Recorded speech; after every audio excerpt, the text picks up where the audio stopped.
Jacinta and Thomas, they joined? I don't see our board student liaisons. Well, we are live the stream and ready to go whenever you guys are ready to start. Yeah, I don't see them on attendees. Hi, everybody. We're just looking for our student There's representative. Thomas. Okay, great.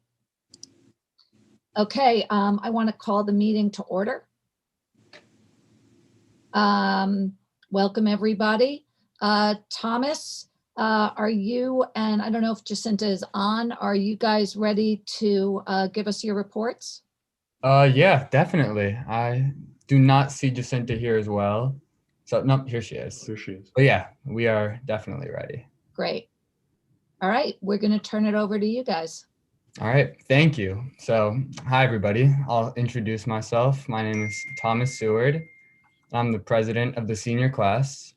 Right now, we're in what's usually one of the busiest times of the year academically as the second quarter comes to a close. But, you know, this year, however, teachers have mostly reduced or discarded midterms completely due to things being a bit different this year. But classes are still carrying on full speed. In AP Physics 1 and in AP Physics C, we're learning about how some of the fundamental forces of physics work and how to apply them to heavenly bodies. And in the Fitness Center, we're learning about how some of the fundamental movements in physical education work and how to apply them to our own bodies. And also there was a smooth return to school with everyone getting tested before in-person classes began. I think this period of the school year has this weird transitionary feel to it almost, where everyone's passing the halfway point of the school year. The fun, holiday, joyful side of winter has sadly ended, and we're in the gross, slushy, freezing part of winter for sure. Seniors have handed in about all of their college applications and are now anxiously waiting for the regular decision responses.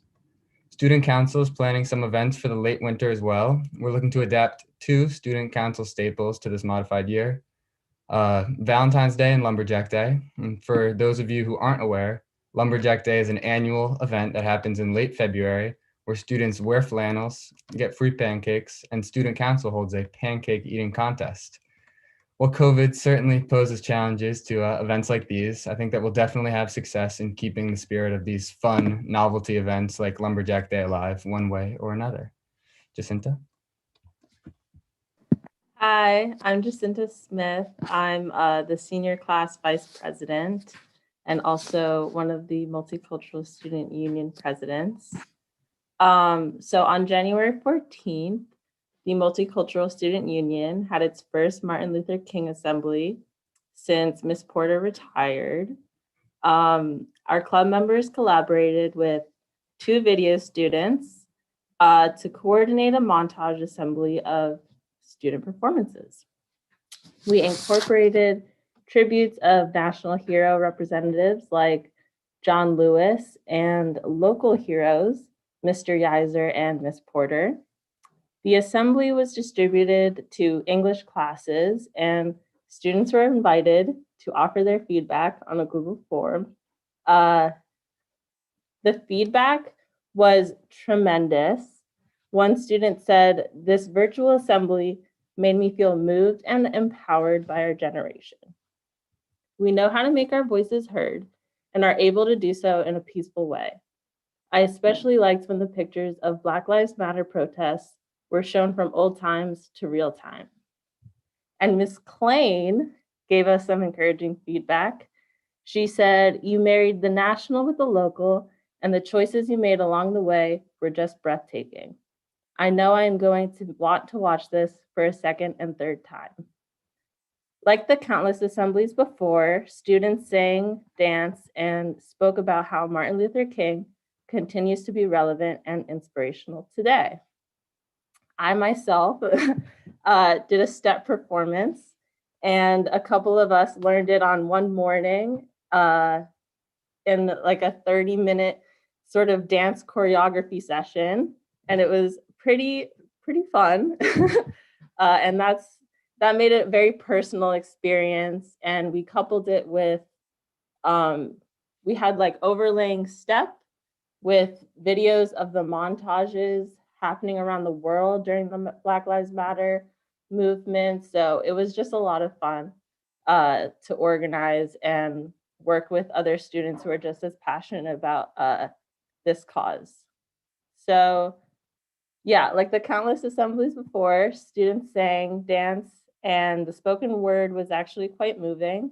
One sophomore, Thomas Gels, shared very just compelling speech about how he has to watch Black people in our society face oppression and how it's impacted him as a white student, but also a Puerto Rican kid, and relating it to his Jewish heritage as well. So that was quite interesting. And it's nice to see multicultural students within our union feel passionate enough to come forward and speak about their perspectives.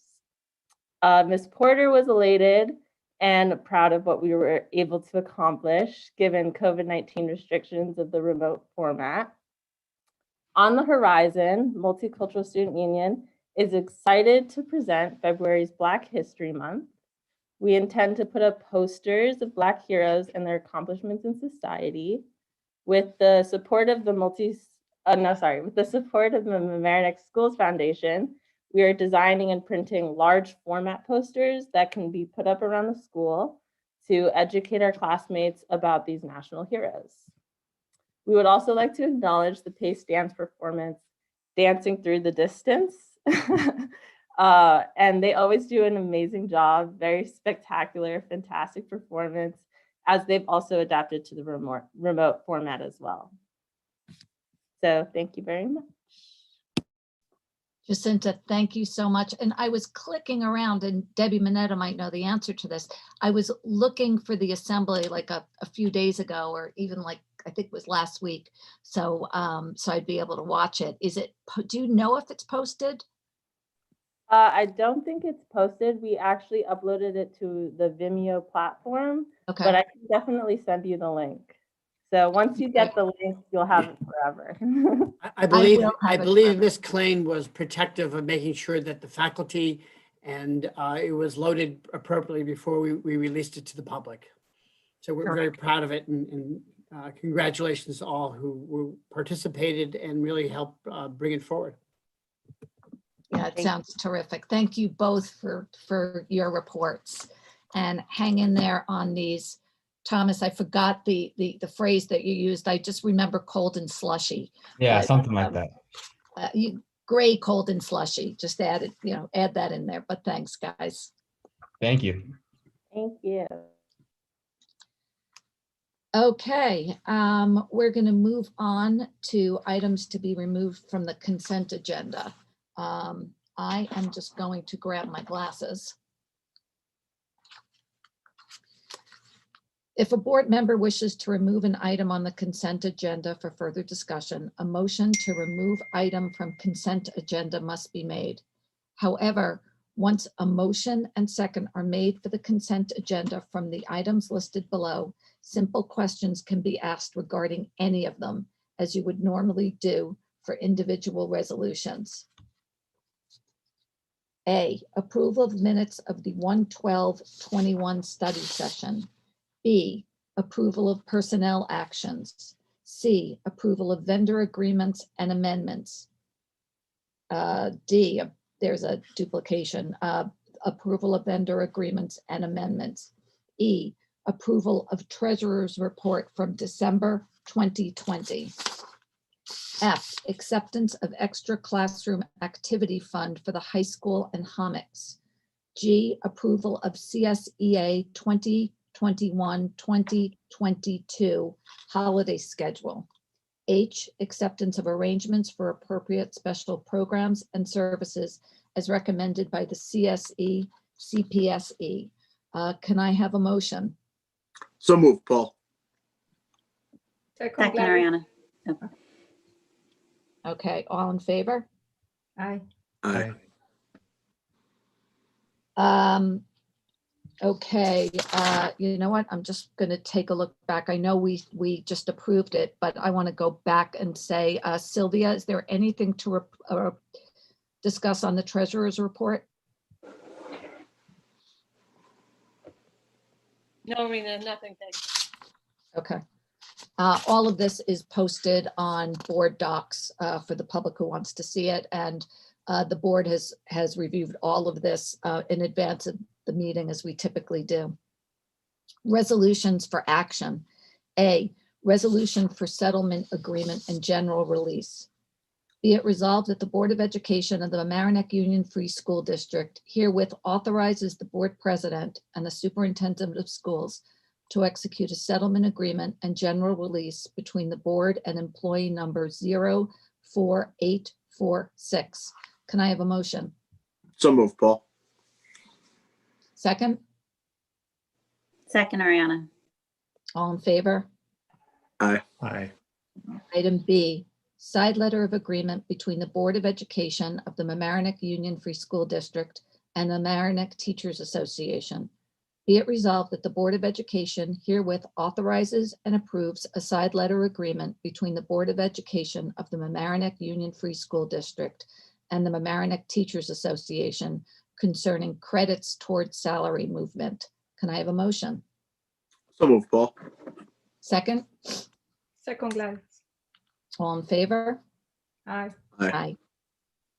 Item C, resolution to approve an amended agreement between the Board of Education and an assistant superintendent of school. Be it resolved that the Board of Education hereby approves the modification to Section 2F of the employment agreement dated June 16, 2020 for employee number 00946 to provide for the reinstatement of the district's contribution to said employees' IRC 403B for the 2020-2021 school year as originally set forth in the agreement dated June 18, 2019. Can I have a motion? So moved, Paul. Second, Second, Ariana. all in favor? Aye. Aye. Oh, the one thing, be it further resolved, the Board of Education hereby authorizes the board president to execute said agreement on its behalf.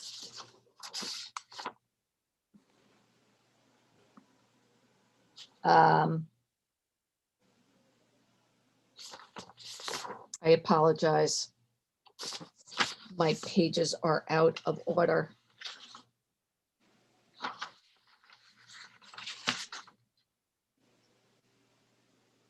Okay, item D, emergency resolution to authorize the repair of a collapsed pipe at Mamaroneck Avenue School.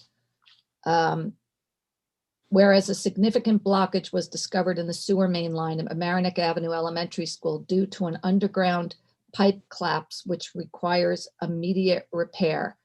Whereas the school district has determined that the blockage at the Mamaroneck Avenue Elementary School threatens the health, safety, and welfare of its students and staff.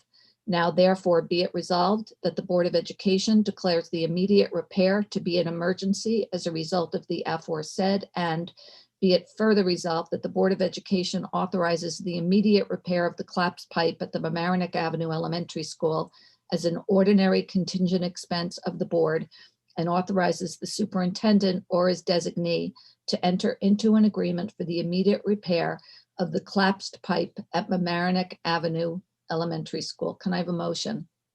So moved, Paul. Second, Second, Ariana. before we approve, I just want to ask one quick question.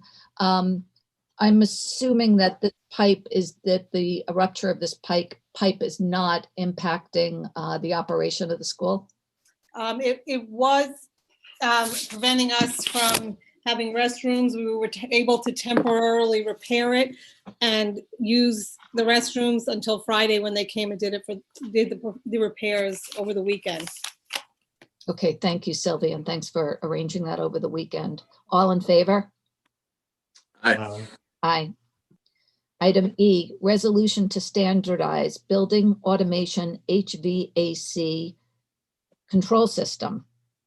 Now therefore be it resolved that for reasons of efficiency and economy and for the reasons set forth above, the Board of Education hereby standardizes building automation HVAC control system equipment to Schneider Electric / Andover Continuum. Can I have a motion?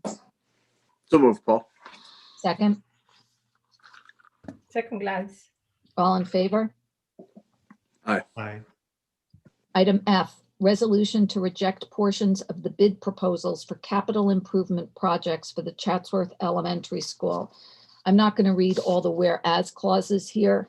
I'm going to read the whereas based, just one of them, whereas based upon said recommendations, the Board of Education believes it to be in the best interest of the school district to reject all bid proposals received for 3A general construction and 3B mechanical portions of the capital improvement projects for Chatsworth Elementary School, and to re-advertise for new bid proposals for those contracts for capital improvement projects for Chatsworth Elementary School.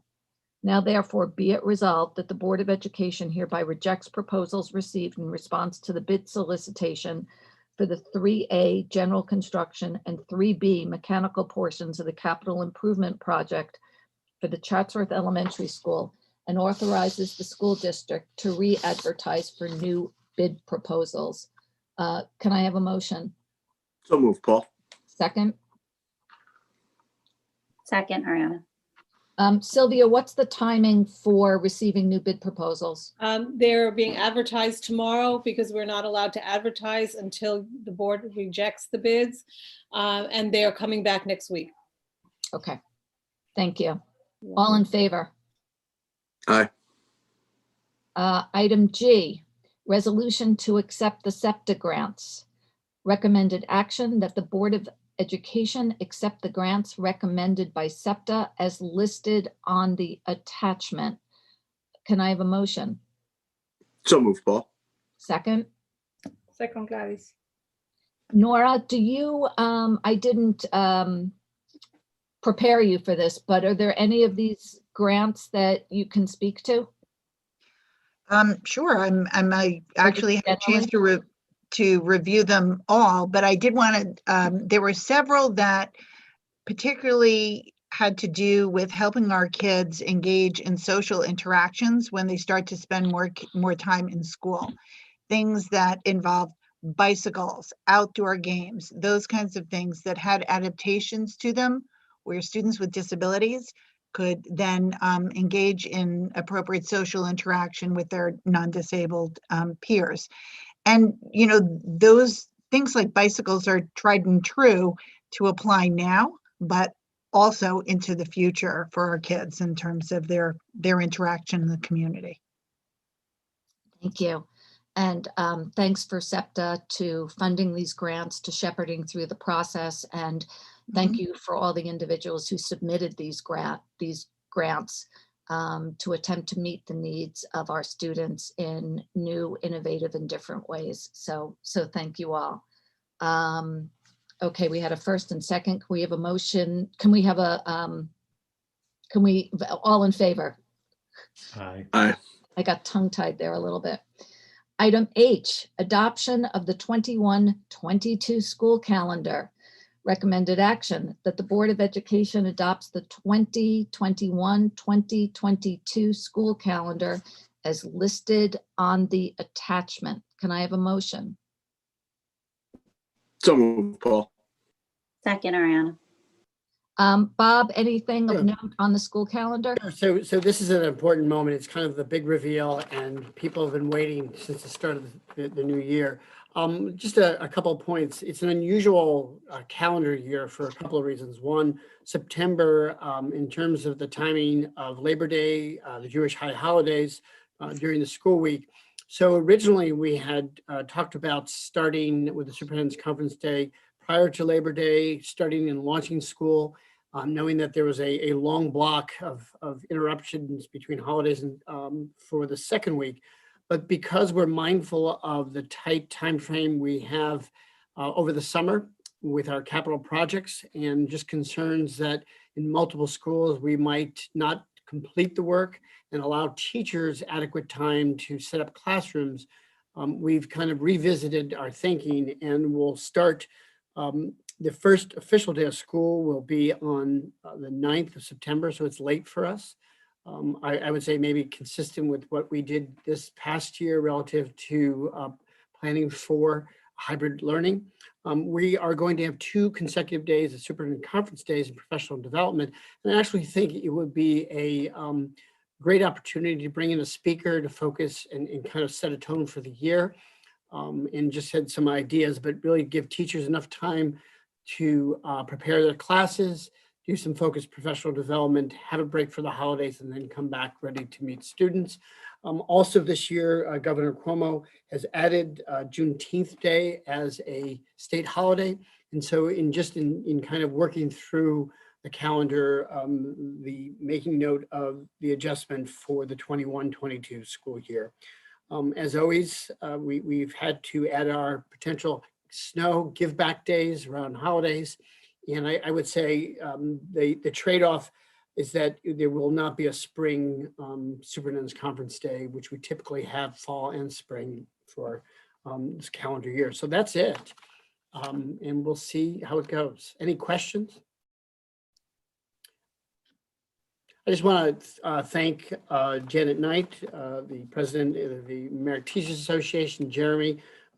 We typically sit down with all of our union leaders and just kind of work through the schedule and come to agreement based on conversations. So everybody understood that the challenge in September, and off to the races we go.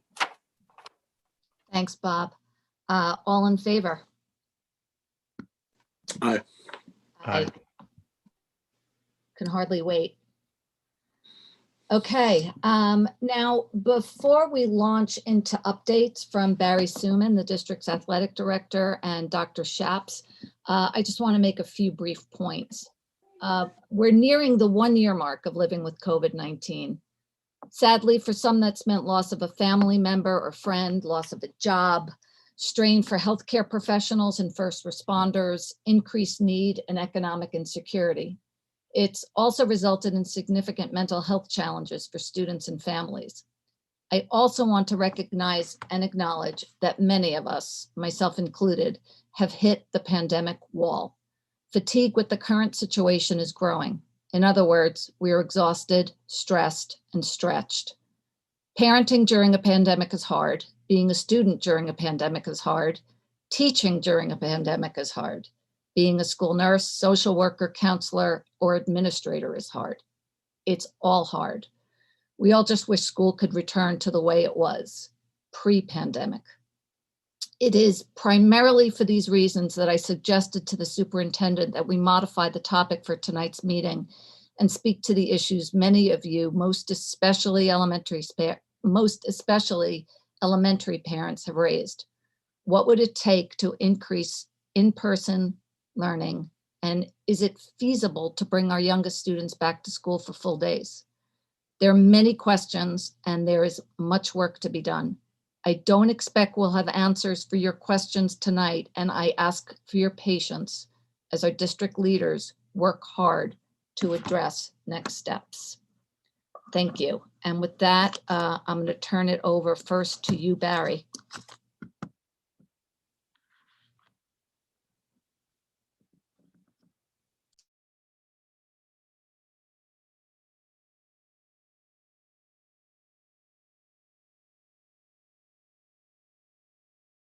Bob, you're muted. You're muted. Apologize. So thank you. I'm going to turn things over to Barry in a minute, but I want to just set the stage. We learned last Friday afternoon by a decree by Governor Cuomo that he had approved consideration of high-risk winter sports, interscholastic sports.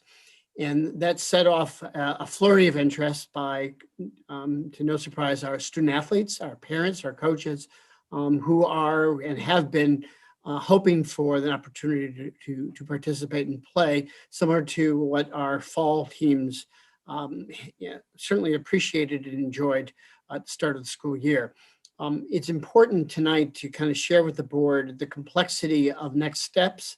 What I would say all the planning and discussion that needs to move forward as we talk about the level of approval and clearance that would need to be what I would say adopted locally for this statewide authorization. So with that, I certainly will turn things over to Barry Suman, who will walk through and just kind of highlight the planning process and the discussions in the next steps. Barry?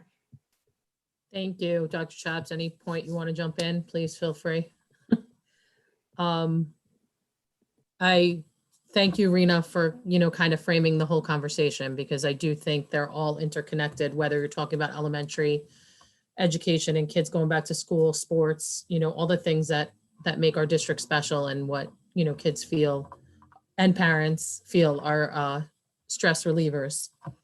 So everything is kind of tied in together. One thing is not independent of another. So I wanted to go back kind of to the beginning. And this is where we started this year with Mamaroneck athletics and COVID.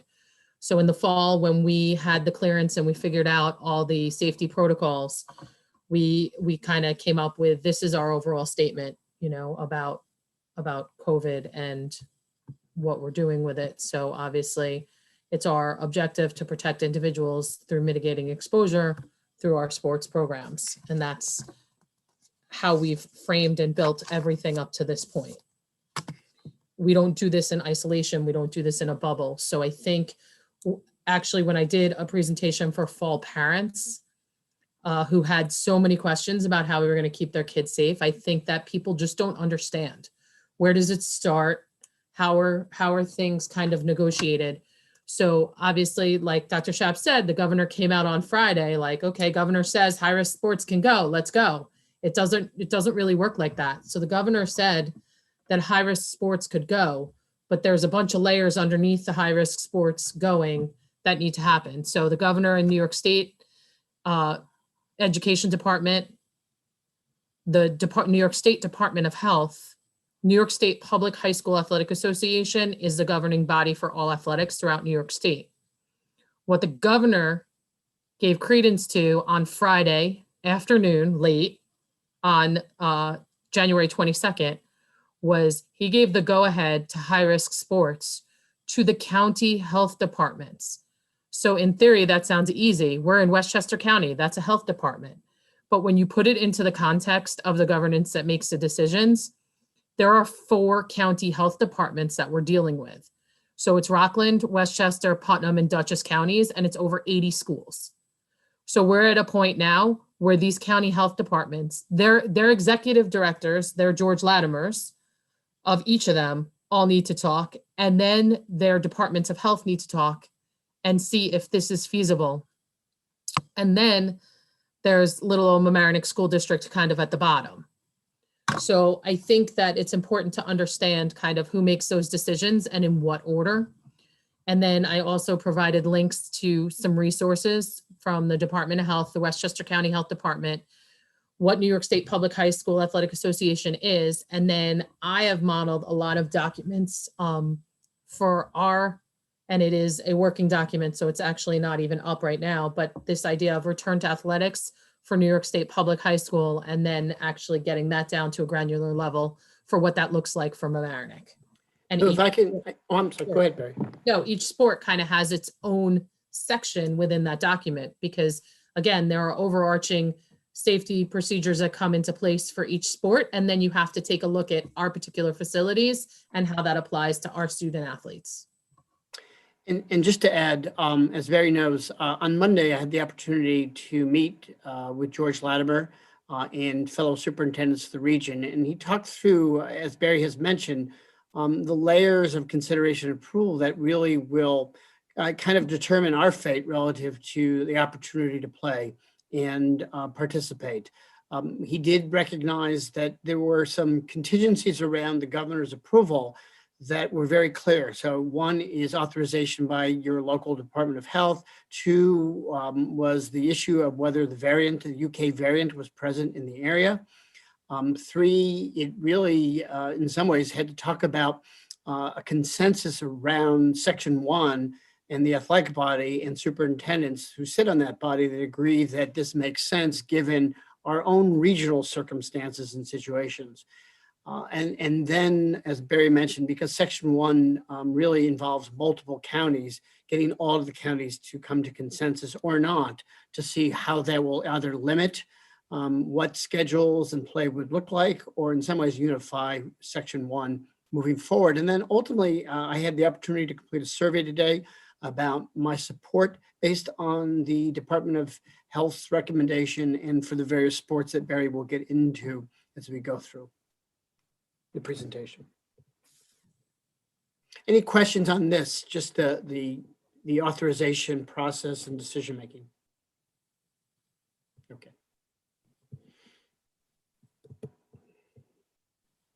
So this was the exact language from the guidance release.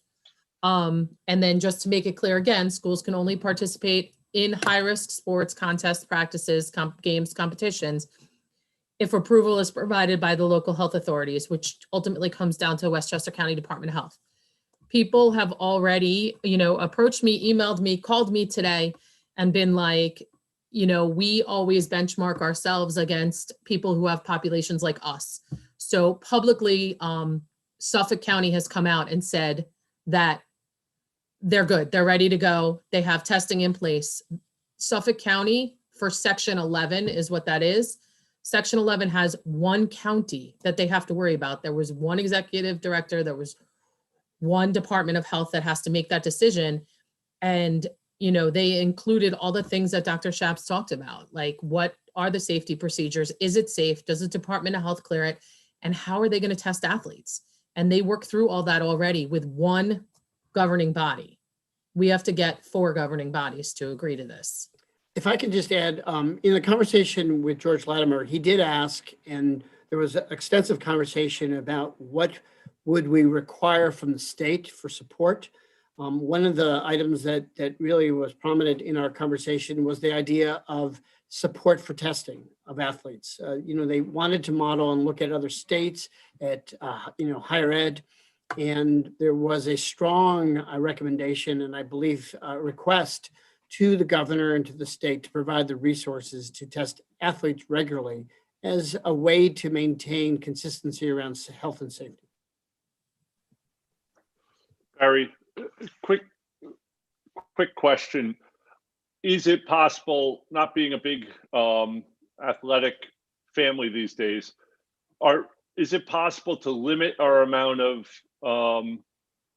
counties we play in? In other words, could we, if we can't get all the counties lined up, is it possible that the Westchester County schools could start and then mix in the other counties? Is that plausible? I think that anything is possible at this point, but just having people have the conversations. I'll talk about it a little bit later, but the idea of like geography alignment has already been in place from the fall. But because we're one section, it really does make sense. I think it's really hard to say like Dutchess is approving, like Dutchess doesn't have ice hockey. So that's an easy one to give an example of. Dutchess doesn't have ice hockey teams at all for any of the Dutchess County schools. So it's not going to matter to them what we do with ice hockey because we're not playing up there anyway. We're not having to travel. I think that you have to look at your region, the teams that you have in your region, and to say, can we do this safely and under control? And can we put in a process that makes people understand? And Sam, I would say that the executive directors of the various counties talk often, just as superintendents across our region meet regularly. I think the big wild card is the cooperation of the multiple county health departments because they do vary in response and attention. I think there's been a lot of focus and conversation at the executive director level. And so I imagine this will move quickly. George felt some type of decision will be put forward by the county health departments by Friday. So they recognize that February 1 is the deadline to authorize to start. So I think they're going to try with everything they're doing to give some kind of response by Friday.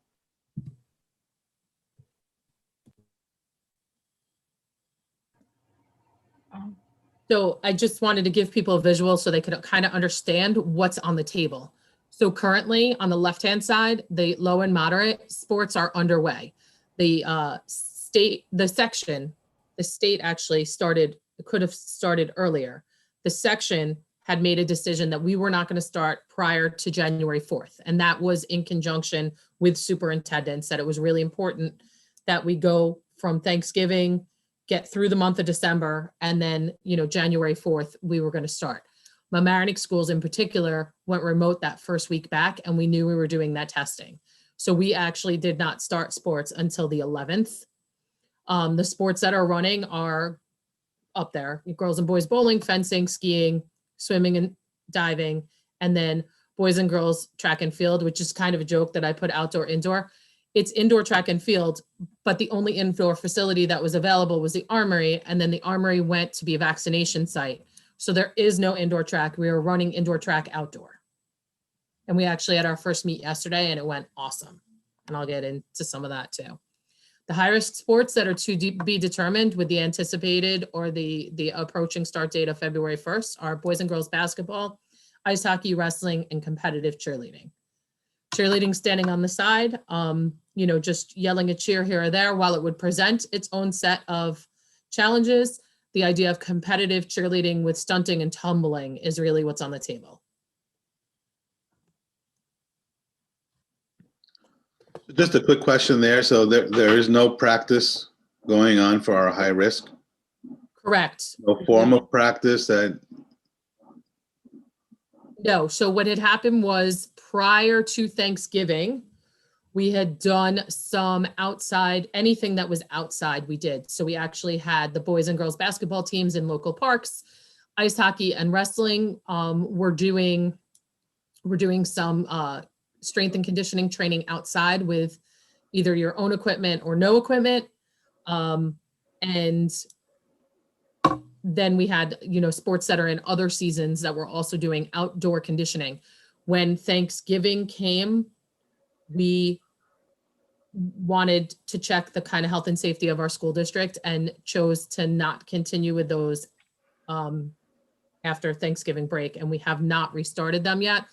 The state is allowing them in other places. So that's kind of the other comment that has been heard, is that like this team's practicing, that team's practicing. There are definitely specifics that don't make it the same.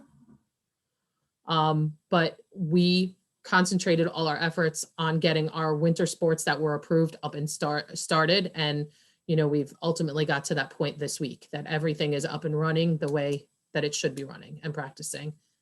And then with a conversation with Dr. Shaps, we've gotten to the point where with, the safety procedures are in place for some of these off-season trainings, but putting them back in place and putting it to a calendar is kind of the next steps to do off-season. But what you're allowed to do as considered as an off-season doesn't count for that February 1st date. That February 1st date means you're cleared to play, your practices are counting towards certification, and you're looking towards moving towards games.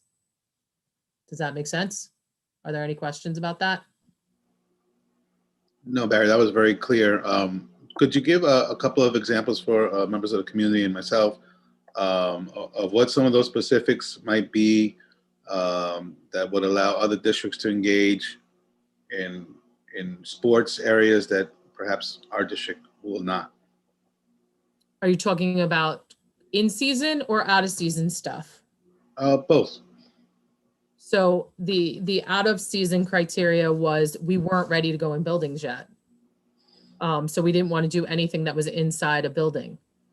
So again, now looking at it, having gotten certain sports up and running, what can we do inside the building to make it safe? There's 14 baskets in the Palmer gym, bringing in a group of 12 at a time, socially distant, using their own basketballs, no contact, no drilling with each other, just all individual skill and drill work. You can keep things socially distant. It's a lot more challenging to think about or to try and put in procedures for wrestling. There's, until there's more guidance in sports like wrestling and ice hockey and competitive cheerleading, like there's nothing that I can imagine. I mean, limited, like I said, the strength and conditioning training, cardio, flexibility, practicing just, your cheers, not the stunting piece. Like, we need more direct guidance from New York State Public High School and the Department of Health. The New York State Public High School did add in these winter sports and some of their kind of generic procedures. They're not granular. They're not, we have to look at our facility and the number of kids that we're putting into spaces and the square footage that we have, and make sure that it's as safe as it could possibly be. I mean, again, in current season, one of the challenges that we were met with for even the low to moderate risk sports was the bowling and the skiing being off-site. We had to problem solve how we could make that work. And yeah, and I think a perfect example, when we talk about outdoor versus indoor, it was easier to think and give Barry the authorization to move forward on track, because the practices were all outside where there was plenty of social distancing in guidelines. As Barry mentioned, we waited for confirmation from the bowling facility that our students participate, that they've met a series of health and safety recommendations to understand that. Swimming is a virtual event. We had our first meet, not with anyone walking into the pool complex other than our swimmers. But in each case, Barry has to work through what are the training protocols for safety, what are the competition protocols, what are expectations for coaches, how do we make sure and understand the impact of cleaning. And so there are a number of layers of preparation, and our approach is to go slow to make sure that everybody's aware of what we want and expect, how do we communicate, and how do we plan and then execute.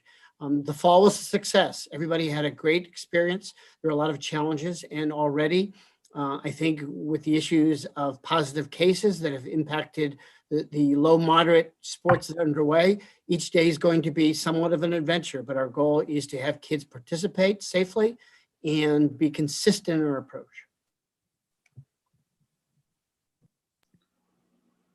Bob, and I would presume those factors that you just mentioned differ from district to district.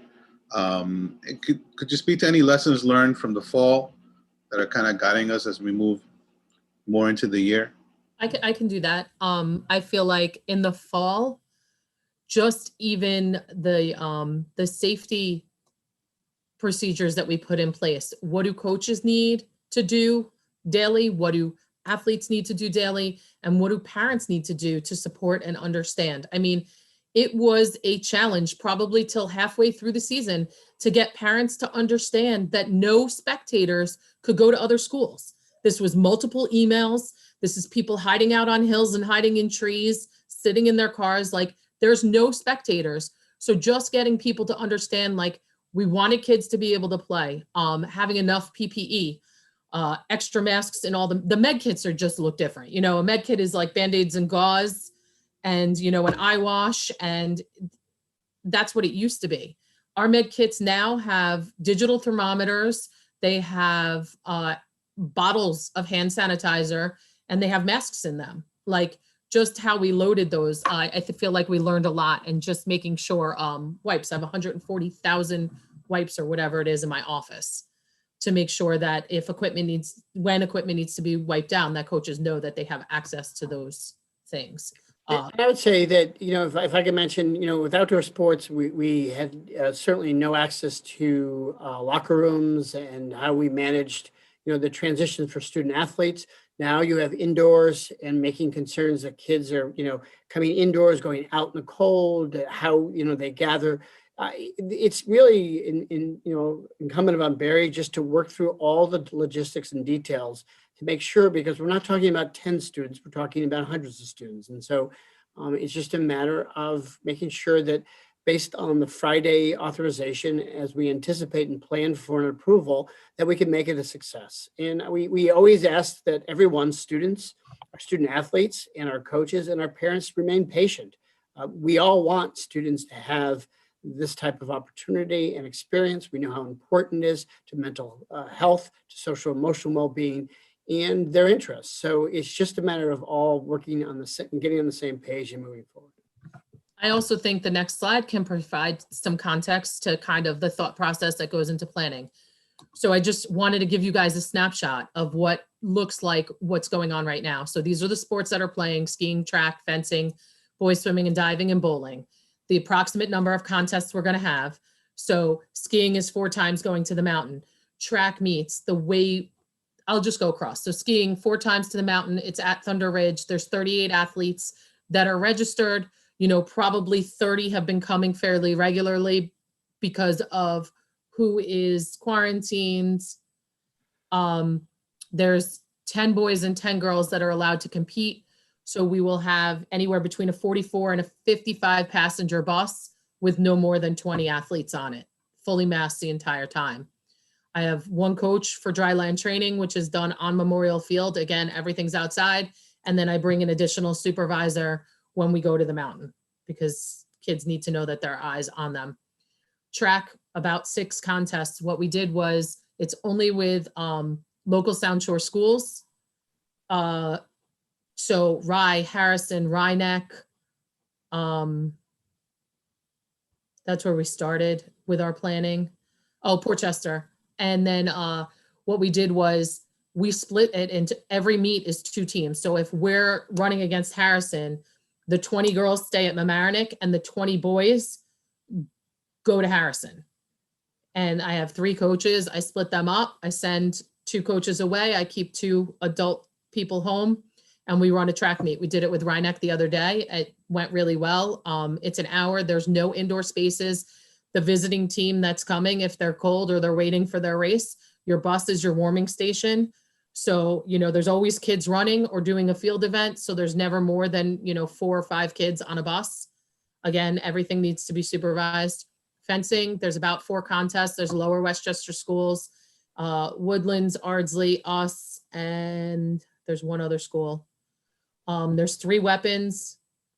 There's 3 athletes that compete per weapon, and then they let you have an exhibition. So there's only 8 athletes at a time that are going on a bus. So, and there's only 1 weapon per meet. So if we're sending epee, there's 4 boy epee and 4 girl epee, and that's it. And we're sending foil, there's 4 boy and 4 girl, and that's it. Swimming and diving, there's about 8 meets. We swim at our home. The other school swims at their home. There's officials at both sites. When the meet is done, the times go into the computer and the scores are like reconciled. And I have 2 coaches. And then bowling is at Bowlerland. It's only Section 1 schools. We have 14 athletes registered. 5 boys and 5 girls compete in each game. So we're usually bringing 6, maybe 7. I have 1 coach, and then 1 student requires a 1-to-1 aid. So when he goes, that extra adult goes. We're only bowling with Mamaroneck kids. The Mamaroneck boys are on 1 lane. The Mamaroneck girls are on 1 lane. There's no switch over. If you're a professional bowler, you don't switch from 1 lane to the other.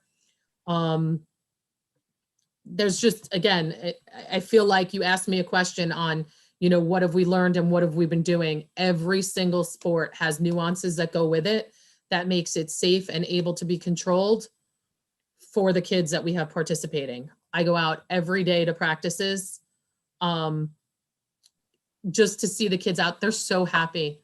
Like they're just happy to be there, whether it's cold or not. We are flexible. Like today, we just shut down. There was no reason to take kids out today. We shut everything down. We sent everybody home. We didn't want anybody to be driving or anything like that. We've only had the track meet and we've had a track meet, we've had a swim event, and we've had a bowling match.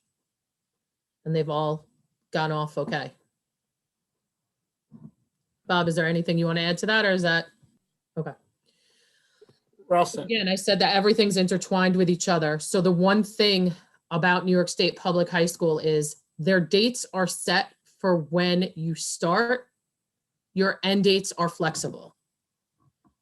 Section 1, having 80 schools, you have schools of all different sizes. You have schools of all different programs. What's your strength in your program, and they do connect. And one of the trends that we have been discussing is this idea of, do you offer sports that overlap by extended periods of time in looking at the health and safety of kids and the fact that they're going to school full time, they're dealing with COVID requirements, and they're practicing contact sports. Many of them haven't done full sports in 6 months now, 8 months.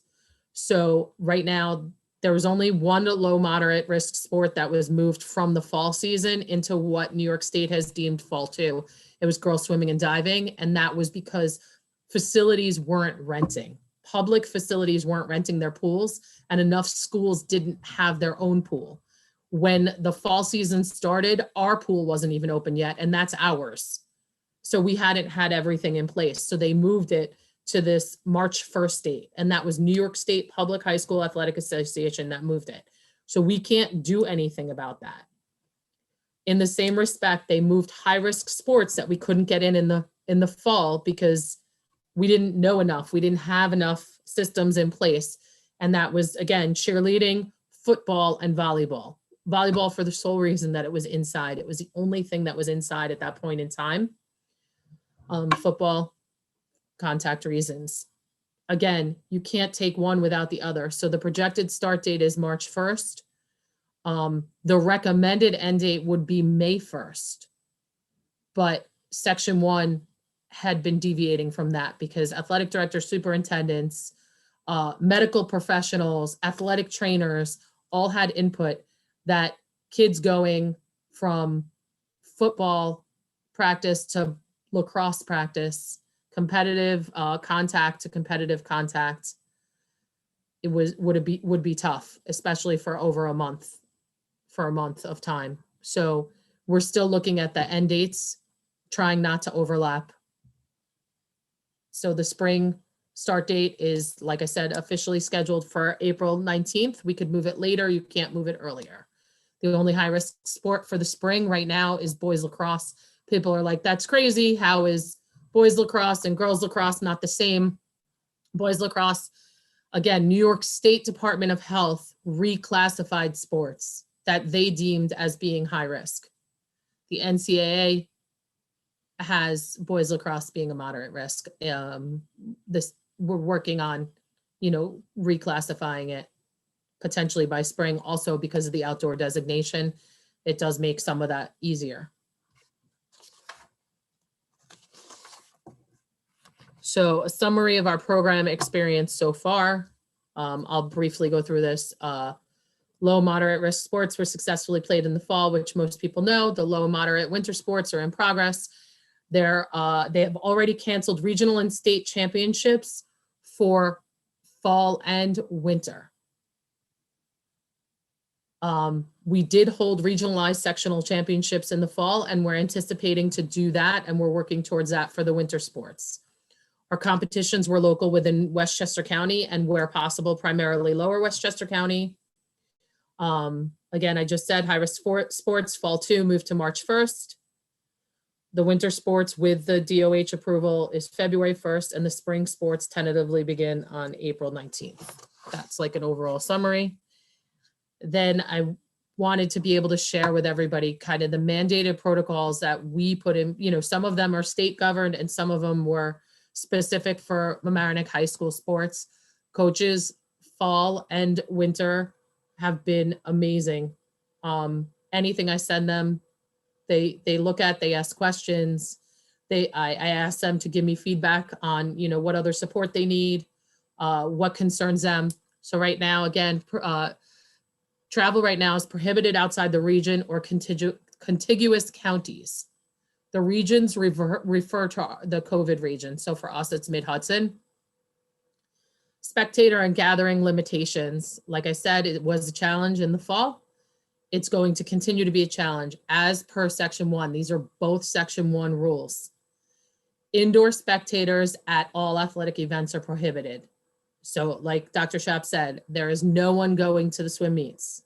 They are just swimming. And then outdoor events, spectators are limited to 2 per athlete. In the fall, I actually gave lanyards with our ID passes that said athletic guest on them, the Mamaroneck ID passes.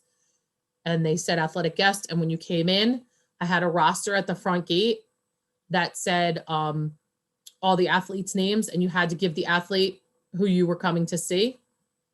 And you had to have a green attestation screen. So anyone who entered our facility, even outside, was filling out a green attestation. They had to have a green attestation before they could enter. And that worked really well.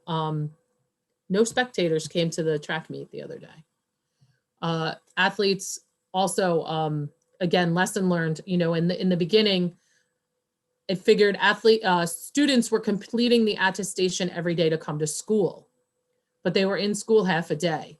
So they were finishing school and they could go home. Well, what if they didn't feel good when they went home? Also, what if you were completely remote student? Remote students can participate in athletics too.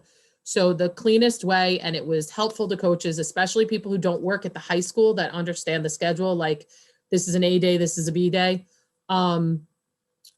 Every athlete is to complete the attestation prior to coming to practice or coming to the bus. They have to show the coach the green screen. Anything that's indoors, we're doing temperature checks. And before they get on the bus, we're doing temperature checks. In the fall, I actually did temperature checks all fall every day. The winter, I've cut it out because it doesn't read right. It doesn't read well. It didn't make as much sense. And again, the attestation asks you if you've had a temperature. But before anyone gets on a bus, we make sure to check. Any visiting school prior to arriving in Mamaroneck facilities, a visiting team and their personnel must adhere to their district screening process. Nobody should be coming. Nobody should be coming unscreened. Locker room use not permitted. Athletes work in small groups or pods, and then transportation. Socially distant on bus. Bus size determines capacity, but we're running at 50% or less, and all masks are worn. Okay, so Barry, I don't know, I just want to be mindful of time. I don't know if we're on to next steps or where we are, if we can. Okay, I just want to highlight one thing. All coaches have taken the National Federation of High Schools COVID course for coaches and administrators. It just helps coaches with workouts, practices, and just safety procedures that are considered best practices. And every coach that's been working has done this up to this point. Thank you, Barry. And now we're to next steps. So I had the opportunity to complete a survey for Section 1 superintendents just about the degree of support to move forward contingent upon the Westchester County authorizing all systems go. And now we're waiting for, I believe, a series of meetings at the county level and the executive board of Section 1 to advance this. And I anticipate some form of decision-making, hopefully by Friday. The next step would be for Barry to continue to work, develop protocols and have all that in place to communicate the information to prospective athletes and parents and coaches. She's in the process of developing a schedule for the high-risk sports and working through the details. We need to have Barry also think about assignment of spaces and making sure that that all goes smoothly relative to the overlap of teams and areas, and then put that in place. Obviously, working with our facilities director, custodians around cleaning, securing transportation, and then presenting the budget, and then launching the registration and sign up, which I think Barry's probably underway, or is it? I just need the go ahead. So is when I get the go ahead, then we will have Family ID open, and we will do Debbie will help me do district press release for parents in grades 9 through 12, and we'll get it up and running. We have to give the nurses time to clear. And there's a required number of practices before competitions as well. I mean, that's consistent with all sports and all seasons. It's 6 practices for everything but wrestling and football. Any That questions? the clock on that starts on February 1st. So anything you might be doing now doesn't count towards that. I think I just want to add also, Barry and I have talked through, and prior to the holiday break, there was a number of off-season conditioning that was happening outside, as Barry mentioned. So the next step would be to consider the schedule for that wave of participation, right, Barry, and interest. Oh, there's definitely interest. We just need the schedule for outside and the go ahead to go. I mean, the safety procedures are in place. The only difference is it's colder at night. Okay, any questions for the board? First of all, I would like to thank Barry for that excellent job to have some sports going under these circumstances. And about practice, I know that some high-risk schools in the county are being practicing basketball, like Mayo Park, White Plains, Wright Neck, Sleepy Hollow, New Rockland. So I wondering what they are doing different and what we can learn from them, kind to pull or start a little early these high-risk sport practices, like if you have information about that. I have some things in place. I just, we just need to be on the same page. Dr. England and Dr. Shaps and you guys. I mean, again, I don't go without direction from the Board of Ed and what we're doing. Mm-hmm. We didn't do anything indoors yet. This is the first conversation that we've really had, especially publicly, on what we're going to go ahead with. Yeah, I'm not like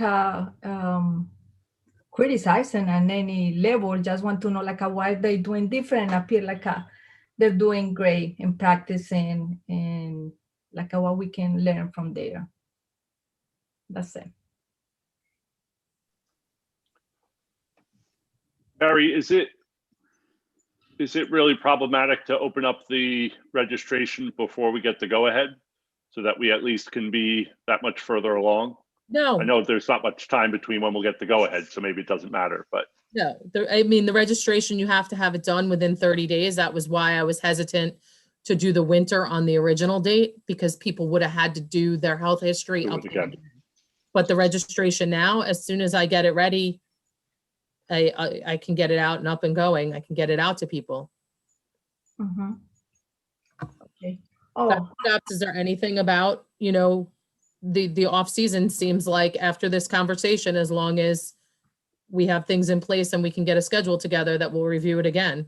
Yeah, I think in all fairness to Barry, the week after the break, because of the testing, we suspended anything. Obviously, in school, we were all full remote. There were a number of districts who were full remote. Harrison, for example, that delayed participation. I think the level of kind of our layers of now the next wave is, let's see what happens for February 1, so we can launch the high risk seasons. Then let's at the same time, just come up with a schedule and a plan for the training, off-season training, because we have the strong interest in making sure that all of that works.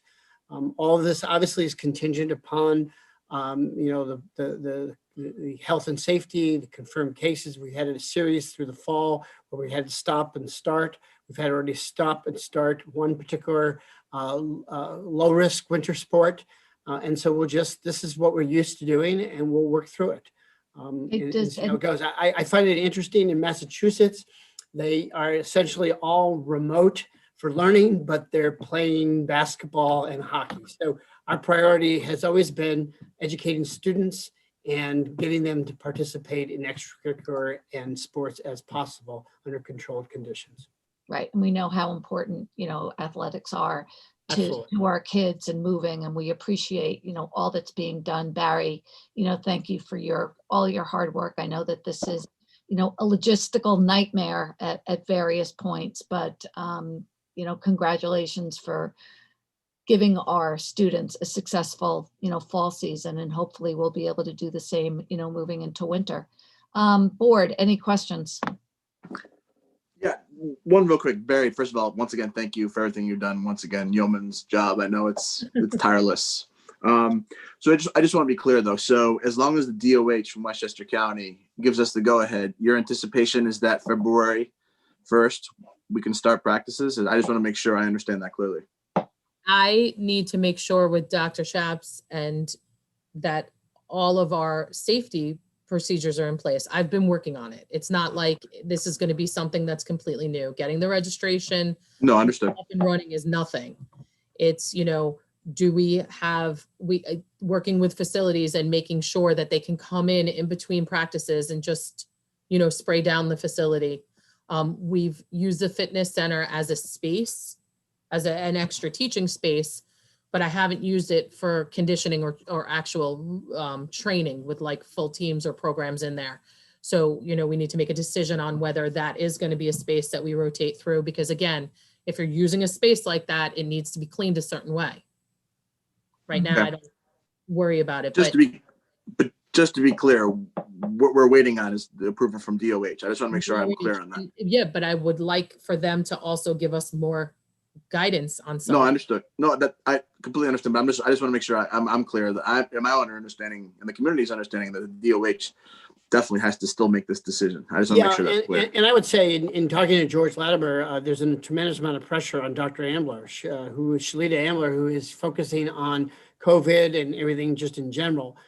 They know that schools really want this to happen and they need to understand it. I think it's just really going through that level of discussion and approval because of, the consequences, the transmission and what may happen and how it may spread. Of course. Thank you. Thank you, everybody, always for listening. And the questions are great. Like I'm gonna look back at some of the questions and see, what else I can answer within some of our guidance documents to just make sure that everything's covered. So we feel as safe as we possibly can. I've shared with Dr. Shaps, I feel like we've done a great job, but it has to do with the staff that you guys have working with kids. And 100%, I know, Bob, you want to move on, but I 100% believe that 1 hour, 2 hours, 10 hours, 12 hours, whatever it is a week that kids are spending with us with their masks on, participating in athletics, is that many hours that they're not playing video games or they're not trying to take their mask off and be with their friends. It is that important. It means that much to kids. And I just want to do whatever I can to help support the cause in the safest possible manner. Like it killed to shut down the team this week because I don't know, it's chicken or egg. How did it happen? How did we get a couple positive cases in the same program? Is it from the program? Is it from school? Is it from outside of school? There's always that many questions, but Thank you so much, Barry. We Thanks. really hear you and so appreciate the Herculean efforts it's taking to make this happen and your commitment to doing it. And I know it's appreciated by the entire community. Thank you. Thank you. Barry, there are questions in the chat. And I know you said you're going to gather those questions and answer them in that way. Is that the way you would prefer to answer some questions? I think you've answered them most, if not all, in your presentation.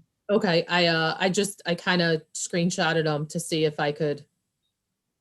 And Rena, we do have 2 community members that are raising their hands to ask questions. Would you like to take their questions now or? Yeah, why don't we take those 2 and then we'll move on to Bob.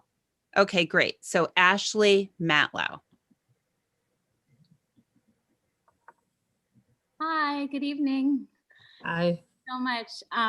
First of all, I want to say thank you all. I mean, the challenges that we've been faced with in the last year for athletics, for schools, for moms, for dads, for everyone has been something none of us have probably had to deal with before. And our school board has been working hard to do the right thing, and our athletic director to do the right thing and to do the safe thing. And I just want to say thank you from the community. We know how much work there is to do, and we try to be patient, but I think that we all really appreciate you having this conversation and really letting us know the details of what's going on, because as a community, that makes us be able to support you and our district even more if we're part of the process. So I just wanted to say that I know that you only have certain topics that you want to cover tonight, and I don't want to deviate from your plans. But I did want to just say that I think there are some big issues about sports at Homics. I understand we need to get the high school set and started safely. And Barry, thank you for all of your efforts in that. And Dr. Shaps, thank you for making sure all those safety measures are in place. But we still need to deal with the kids who are in, 6th and 7th and 8th grade. And we also have to deal with, the reality that spring sports are going to start before we know it. And if we don't have those conversations about the spring sports now, once we're done with obviously the winter sports are the most pressing right now in terms of a timeline, but we have to be a little bit more forward looking and really work as a community to make these things happen for our children. And so I just wanted to say, really, thank you. And thank you for listening to us and for saying all these things out loud and including us. Thank you, Ashley. Thanks, Ashley. Actually, the other person that had raised their hand no longer has their hand raised. So I think we can move on. Whoops, Barry, thank you once again. And maybe once we have winter sports further, more solidified, we can come back with an update on what's happening and then do a touch, to, I think Ashley's point, do a circle back on spring once we have a handle on winter. I also think that spring, there's a couple things out there still, which is if boys lacrosse stays a high risk sport, which it may or may not, if it doesn't, we did the fall. We have those procedures in place. I have confidence with coaches and a deep understanding of what we need to do to make it work. I'm not as worried about cleaning facilities because everything's outside and we could start using spaces. The middle school becomes more challenging with facilities. Where are we going? By April 19th, which is the start date for spring, we should have all our outdoor resources back. And I think that transition will be easier. And the one thing I've learned from this whole process is that, every district kind of has its threshold for risk. And I feel like the idea that we let the community in on what ours is, leads to these kind of rich and deep and passionate conversations. And we know that people are passionate about their sports. So it's great that we're listening and that people understand that we're listening. I do want to provide something for the record. The superintendents in our region, and I'm talking about Lower Hudson, meet on a weekly basis. The issues of sports, interscholastic sports has been a topic of conversation really since the summer. It is an area that we talk extensively together. We're all operating and moving in the same direction. We have the same questions, same concerns, and recognize that a level of consistency of approach and consensus building about what makes sense, despite our different locations, facilities, number of teams, interest, that we recognize that there's an interrelationship in terms of our ability to participate and work through all of this. And so I think this is something we're well aware of and continue each week to try to understand. It is a bit frustrating when we find out Friday evening from the governor that all of a sudden now it's approval is there, but contingent upon the Department of Health. And it just sets in motion a number of entities to kind of understand what does this all mean, what decisions need to be made, what is the actual timeline, and so on and so forth. So it's not as simple as saying, let's just do it. That's what I want to really express. Yeah, I think that came through loud and clear in Barry's presentation, together with the considerations. And this is a group effort in moving forward to trying to see that, that this happens. So with that, Bob, Barry, again, thank you. Bob. I do have a quick question, Rena. Okay, sure. Go ahead. Just in regards to spectators, because I feel like I would be one of those dads that would be hiding in the trees trying to watch the game. Is there any way, or are we already doing, is providing like a Zoom feed for our parents that want to stay engaged with what's happening with sports? I know some private clubs and other activities and events outside of district events do that. I just don't know, Barry, if we're in a position to be able to do that with so many things going on in terms of sports. LMC TV is not doing that right now. I thought that potentially I could Facebook Live the swim meet. Yeah. I don't have the bandwidth in the pool to do that. So I have another week now to get ready and see if I can do that. Live streaming in the gym, if basketball gets up and running, is going to be a huge obstacle. Like, I think that if people could see it, that they would appreciate it. And then the ice rink is another Could be place. an idea to get a committee of parents that would volunteer. but that is an idea. That's a great idea. Thank you. Rena, we do now have 2 additional questions. I'm sorry, Rena. Would you like to Christian, take it's those not, questions? it's not because of you. Everybody should feel free to ask questions. Yeah, but Debbie, it's a hard stop after these 2. Okay, sounds good. Jennifer Vaccaro. Jennifer? You're on mute, Jen. I know everyone wishes I stayed on mute. Hi, Barry. Hi, board. Hi, Dr. Shaps. I have a senior who plays hockey, and among a lot of other things that he does. Barry, first I want to say thank you on behalf of, I know many, many, many amazing parents for your tireless works for our kids and your undoubtedly streaming forward for them, for sure. I just want to say that having 2 kids gone through this pandemic back to back and watching my 2020 senior graduate on a screen while he did have his sports seasons is very emotional. And I am going to get very teary-eyed.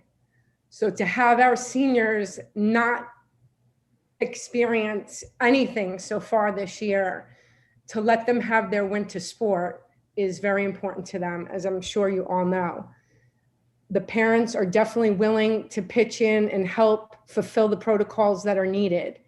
My son and his friends work at the rink. The Travel League has gone forward since September, full steam ahead with many important protocols in place. Hockey players are covered from head to toe. So I think there's definitely a way to have these kids get out there and do what they enjoy most. So I just want to say thank you for all the consideration. I do think time is of the essence though. And I think we did know that this day was all coming, which I think we need, speed is the name of the game. So once a tiger, always a tiger. And there's a league of parents willing to help out. Thanks, Jen. Thank you, Jen, for your comments. And now on to Chris Mancini. Chris? Hello, Chris? Hi, can you hear me? Yeah. Oh, thanks. Yeah, again, thanks everybody. This has obviously been very hard. A quick question is, so Barry was mentioning just about the concept that, or Dr. Shaps or something about the, that we as a district have to put safety protocols in place relative to the Department of Health having to put protocols in place. I guess the question is how much leeway do we have compared to what, is it up to us at all in terms of what the protocols are in to determine what would be safe, or is it all up to the Department of Health? And then how do we let our voices be heard relative to what we think is enough to be safe compared to what, the administration might think is appropriate to be safe, I guess is the question. Well, I'll take a stab at that. Number one, the Department of Health is going to determine whether we move forward. It's that simple. We don't have the authority to determine whether just to go play high-risk sports without their approval. The New York State Association of High School Athletics has regulations, guidelines, procedures that they put forward for the state. Those are adopted and certainly looked at through Section 1 Executive Board, and they'll make some declarations about that as well. And then we work locally within our school to come up with procedures that make sense, all aligned with what we can or can't do. There really is no leeway, and that's really how we operate. That's how we operate in the fall, and it worked, and that's how we'll operate until things change and we, have the full authority after we get through COVID. All right, so if the Department of Health gives the go-ahead, then the sports can be played. It's pretty much, it won't be, it's pretty much up to the Westchester County Department of Health at this point. It's not, if we see a press release or whatever that it's a go-ahead, then the sports will be played, like football will be played. Is that it? They give the authorization for it to start. Ultimately, it's the school district that has the determining factor whether it will actually happen. Bob, I would imagine, as you mentioned, that this will operate the same way as it did in the fall. When we went ahead and speaking about, lessons learned, that's one of them in terms of how we proceeded. Again, we could start and not have a schedule. Like that is 100% likely at this point. We'll get the go ahead from the Department of Health and there will not be a schedule. But I didn't have one in the fall. I knew there was going to be about X number of games. I knew that as a school district that we weren't traveling outside Lower Westchester. I think the furthest we went was maybe Ossining. But like there are going to be things that aren't going to be done. But the one thing that happens February 1st, if we have everything else in place, will be that practices will count towards that certification of 6 or 10 or whatever it winds up being. Okay. Chris, Okay, is the question you're asking is if the Department of Health says go, does the Mamaroneck School District follow that directive? Or is there another decision process? Is that what you're asking? Yeah, that's what I'm asking. It's like, is it, if they say it's okay, then is it a go? Or could the district say, well, they say it's a go, but football, we don't want them to change in the law, or like, based on the district's procedures, football won't be safe, or wrestling won't be safe, or something like that. That's really my question. I think that, the answer is that, going back to what Dr. Schaap said, and sorry, Bob, to jump in and speak for you, is that, the superintendents, the section, they all work in concert in making determinations about sports, and everybody wants it to proceed. So, I don't believe that there like any outliers who say, you say yes, but I'm saying 100% no. Right. Okay. No, that's hopeful. That's really good. I'm happy to hear that. It seems like everybody wants it to happen, so that's good. Thanks very much. All right, Chris. All right. Now we are in fact moving on. Bob, do you want to key up some of the questions that you're considering as we move into the second part of the year? Thank you. So I want to, first of all, start the presentation and just the conversation about second semester planning by acknowledging certainly the incredible dedication, the commitment, the talents, and actions of our staff, our teachers, who have nothing short of miraculous in terms of their work, their innovation, and their commitment to students, our administrators for working tirelessly through the spring, summer to launch and reopen schools, and all the planning that's involved, the cooperation and collaboration of parents, all our staff and employees, clerical to custodians to maintenance, that really has been an extraordinary effort by all to focus in on maintaining school and reopening and everything in between. And so I hope tonight, as we talk about considerations, next steps, feasibility, moving forward, that people put into context that this has been, from my vantage point, nothing short of a tremendous success. And we'll certainly see what time will tell relative to this public health crisis and what happens today, tomorrow, and in the months ahead as we look to June. So tonight, the focus really is a discussion on second semester planning, and what we really will understand to be how we will think about and really move forward on the school year. We always begin with where we started, and that is as a large group and as a community to set educational priorities for the reopening of schools and operating our schools. Clearly, nurturing our children's social and emotional well-being is a top priority. We know that this pandemic has created the whole atmosphere of isolation, of the lack of social interactions, and challenged all of our well-being and emotional state.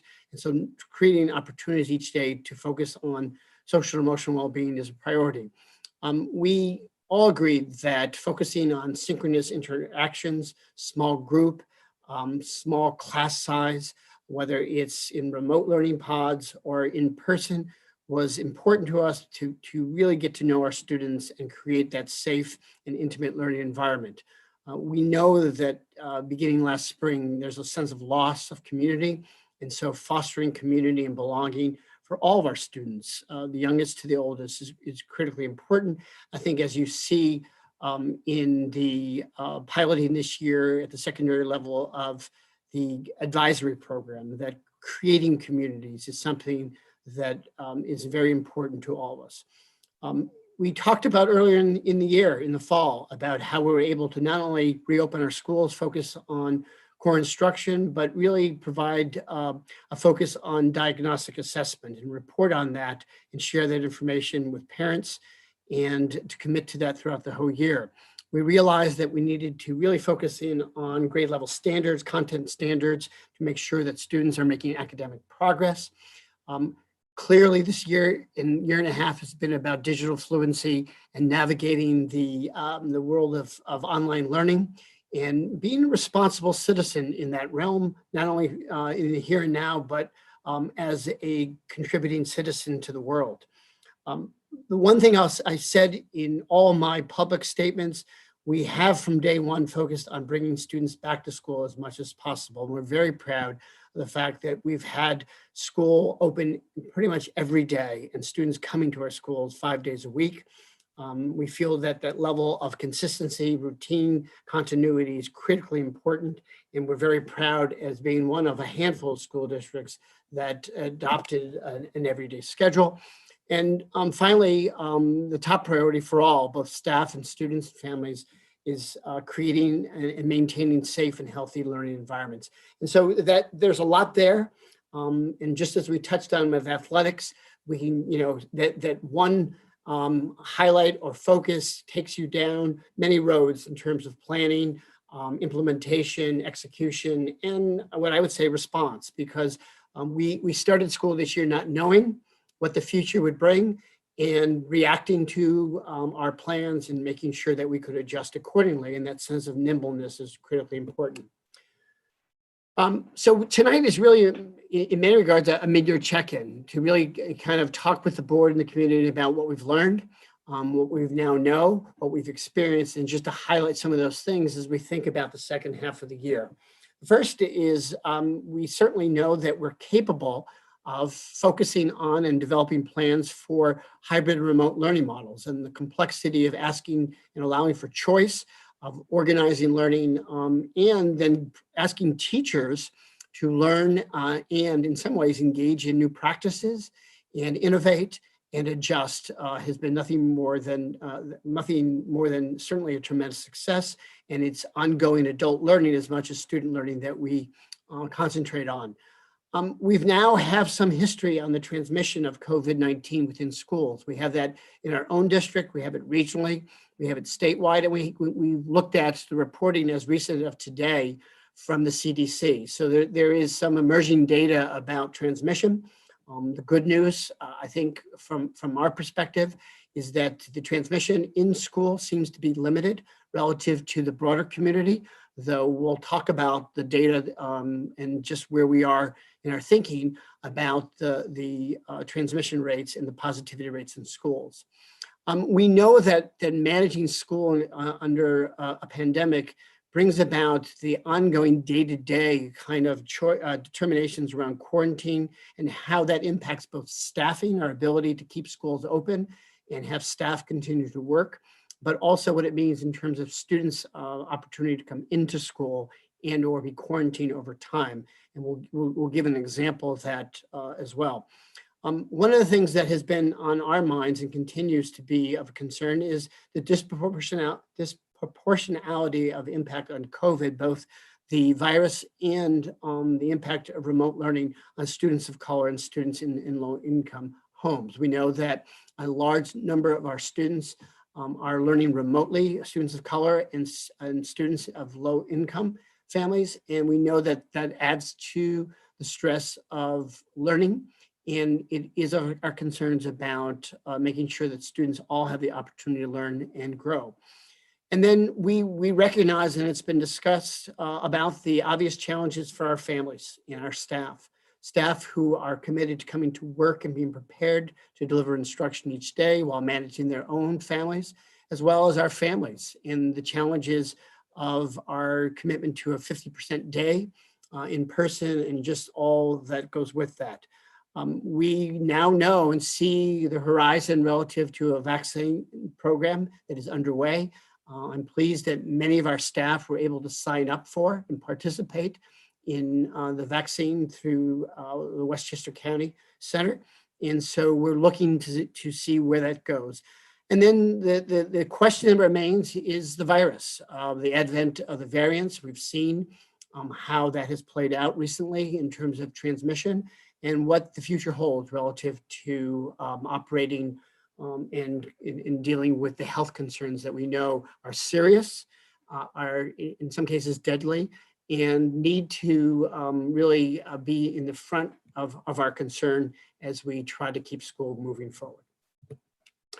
So tonight, for the board at least, and for our central administrative team, it's really to throw out there what is the feasibility of increasing student in-person learning in the remaining portion of the school year. And I say that is that here we are, approximately 90 days into the school year. We have 90 odd days left, and it's really understanding how do we cast forward and think about planning and considerations that we would discuss over time with the idea of understanding the feasibility of increasing in-person learning.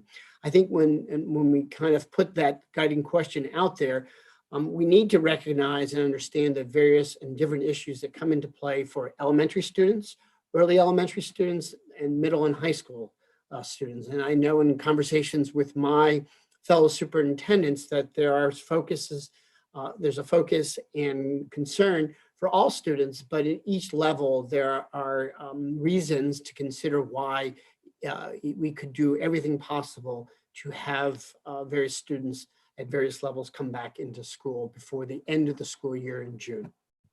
So tonight we're going to talk through that. We're going to kind of identify some of the issues and then hear from the board as we get through the presentation and talk about next steps.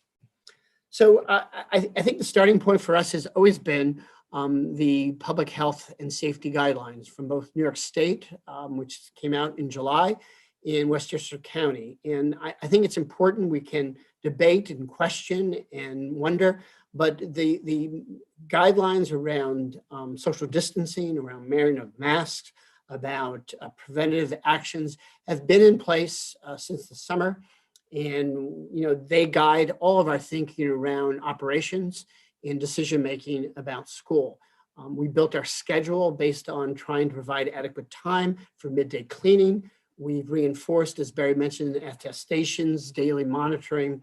And I want to give a shout out to Dr. Ann England, our district physician, our contingent and cohort of school nurses, Dina Murphy, our nursing supervisor, and Dr. Norma Zoni, who is our COVID coordinator, who've done incredible work on putting together guidelines, procedures, protocols, evaluating the health conditions day to day. And also, as I said before, from our Assistant Superintendent for Business Operations, Sylvia Wallach, our Director of Facilities, Steve Brugge, it's really been a team effort to make sure that everything is in place, all the resources are there. But it's important to reinforce that as it stands today, we are guided by the practice of social distancing and how we think about space, enrollment, and capacity, and that's our starting point. We've had a number of conversations obviously with the New York State Department of Health, as well as Westchester County Department of Health, And George Latimer, the executive director. We meet with George once a week just to get an update, to understand what's happening around the counties. And I just included a quote from George Latimer. It was a statement on Westchester schools where he has certainly a strong connection in some form of collaboration and oversight. And that is to reinforce that the schools that are operating under the hybrid model with 6-foot social distancing protocols in place are enabling students to engage in in-person learning within the school facility environment. And we know that our goal is to serve as many students, their families daily as possible, and that there's a strong desire by all families, parents, and students to return to full and in-person learning and bring back students into the buildings. And how do we understand the tension between interest to come back and recognizing the need for consistency around social distancing and protocols. And so I won't read the whole thing, but I think the statement that George made in November, he would say that it has value, and certainly it is critically important as where we are today as we look to move forward in the second half of the year. I wanted to mention that there's been some revisions and changes to contact tracing and quarantine regulations. I think as the State Department of Health, the CDC, and our local Department of Health has kind of worked through the process of contact tracing and understanding direct contact, proximate contact, and how they evaluate in partnership with the schools, that from September to December, a contact was anyone within 6 feet of a positive individual for 15 minutes or more in indoor and outdoor spaces. And so that was a constant for us as we reported positive cases and made determinations around quarantine and contact tracing. At the same time, we started school, and really through the month of December, we're operating under the 14th day quarantine rule through onset of symptoms or exposure to a positive test. And that's really what defined our practices for determining whether we quarantine one pot of students, a grade level, and a number of staff. Since we've come back in January, they have revised those guidelines. We now have a distinction between close contact, that is anyone within 6 feet radius for 10 minutes or more cumulatively, and proximate contact in the same space, and that is primarily indoor space, but more than 6 feet away. And we've communicated that to our families and to our staff, and that has been really guiding our decision-making around exposure to positive cases in the last several weeks. And then they've now, both at the national level within the state, have reduced the quarantine period to 10 days. And so just to point out that this is a kind of learn as you go and reevaluate. And that's really where we are as of today in this presentation.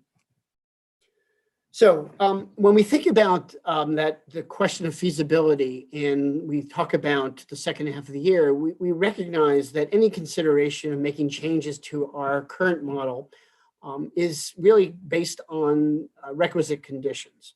One, belief that we've turned a corner and we'll see a steady improvement in public health conditions. I heard Governor Cuomo earlier today on the national news talk about in the last 2 days to see a decrease in the positivity rate statewide and some changes in our region. That follows a steady increase post-holiday that was very concerning in terms of not only statewide, but certainly in our district, in our community, and the region. So one of the first conditions we need to see is a change in the conditions. The second, we worked through the spring and through the summer closely with the teachers union and all of our employee unions to work and develop plans. We value the partnership, and we know that we all need to be on the same page and agree on that safety is a priority and how we're going to kind of rethink any changes to our models and work collaboratively and cooperatively to make sure that we can execute in a manner that meets success. The biggest and one of the question marks that has been in front of us each day, and I think in the long term, is the ability to have sufficient staffing to operate the schools. And, I would say that based on, and this is important to know, that we may have a period of low positivity, but as the last slide suggested, based on contact and quarantine rules, we know that through direct experience that a number of staff can be directly impacted and students. In addition to that, we have, as we all know, within our staff, challenges around COVID in families and personal and family health issues that really challenge the ability to have adequate staffing in any moment in time during the pandemic. And we need to watch that going forward. We know that we would have to reconsider our school schedules and understand our commitment to remote learners and in-person learning. We need to consider changes to safety procedures and protocols. And then we need to understand the potential budgetary impact. And we'll talk about that in terms of, based on interest of students to come back, what we would need in terms of equipment, from desks to other resources and health and safety, and the impact of transportation, and understanding the budgetary impact. And then finally, we've explained to our community that based on social distancing current guidelines, classroom capacity, that is our ability to situate students within a classroom setting, is contingent upon our square footages of our classrooms, and they all go hand in hand. And so the capacity to bring more students back at all levels is one of the conditions that we'll need to consider and plan for, and share that information with the board. So there's been a question about metrics and how you take those requisite conditions and kind of translate them into a series of metrics. The first is what's going to happen with positivity rates in our region, in our community. Will it increase? Will it decrease? And how will that influence our decision-making? The staff vaccination program, as I said, I was pleased that the governor added educational staff to the 1B, 1A round of vaccinations. I know that many of our staff members signed up and have started the process. We know because of the strong interest in the region and the lack of a number of vaccines that we are already looking out to March and April for those who are interested. Early in the week, George Latimer asked us to survey staff who've yet to have appointments to find out how the county might be able to supplement through their allocation, so we can accelerate this. But a lot of our decision-making will be tied to the acceleration or not of the vaccination program. We are waiting to see if there'll be any changes in the coming months to Department of Health social distancing regulations. I know that the Department of Health reacts to changes, recommendations from the CDC and other entities. And so that will have a bearing in terms of metrics on what's possible and what would be different. And then I mentioned budgetary resources in terms of actually allocating enough desks at the elementary level. We've built our classrooms for years using tables and different furniture. And so just the thought of thinking about auditing classrooms to increase spaces, if we had the opportunity to do that, is to understand the procurement around desks to meet the interests of students coming back. And then finally surveying students and families and finding out who would like to come back and how we rethink our scheduling and assignment of staffing process. So these are all the metrics that we'll continue to analyze, to look at, to consider as we think about the second half of the year. I wanted to give the board just an update in the community of what our hybrid and learning model enrollment totals look like by school. As you can see, we have offered the opportunity both at the elementary and secondary level for parents to choose for first quarter and second quarter. There's been significant adjustments in and out of schools that we've had to make adjustments for staffing and assignment of staff to particular students. We know that, and I would say at the secondary level, we have 407 full remote learners. We've realized that to the fall that a lot of our student athletes, for example, choose to learn remotely because to avoid any potential for lost playing time based on quarantine and so on and so forth. So athletic participation in sports programs seem to guide some of the decision-making around in-person and remote. And so you can see for each school, the percentages and total enrollment looks different. But we do have a large number of remote learners and certainly in the system as well as in-person learners. So just to kind of set the record straight, we are required and have been since the start of the school to report our daily positive cases to the New York State Department of Health. All this information is available to the public on the Department of Health School Report Card website. We provide this information. We are by law mandated to provide daily totals or changes of tested students and staff, positive cases, and that is presented by 4 o'clock each day. And as you can see here, this is a snapshot from January 24th. As of January 24th, we've had 228 positive cases between students and staff. There's delineations in terms of students learning in school, learning remotely, staff, and the community. And so I would say that 228 relative to 5,400 learners. I'll let everyone else do the math in terms of the rate of positivity. But in comparison to area schools around us, I would say we are in the top quarter of students of schools in terms of the number of positive cases. And all that is a statement of where we are in our numbers compared to Scarsdale and Rye. Certainly we have or Harrison, we have a larger school population than Mamaroneck, so it's not a surprise that our numbers are 3, 4, 5 times the size of a smaller school district, but that is just the facts. I mentioned in my letter to the community on Friday that we, as much as we have optimism each day about the confirmed cases of our students or staff, we have been concerned by beginning early last week, a significant rise in daily positive cases between students and staff. This is a 14-day snapshot.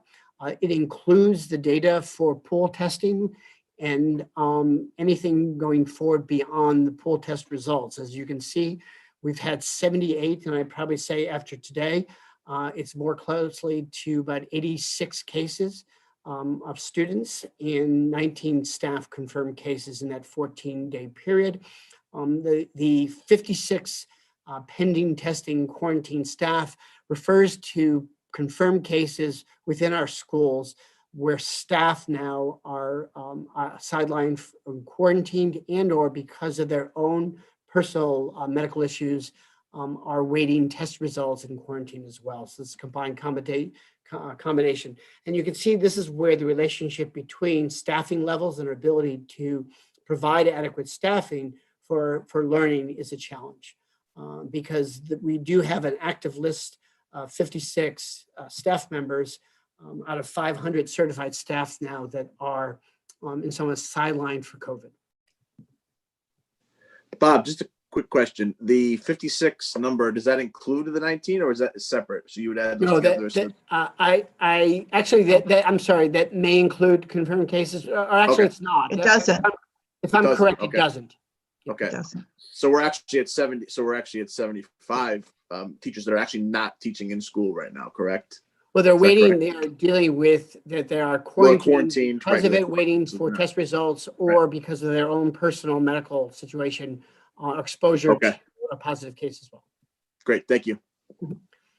I also wanted to point out, and I mentioned, excuse me, I advanced the slide, in our check-in or what we've learned in terms of the challenge, we are a community, a school system based on 3 communities.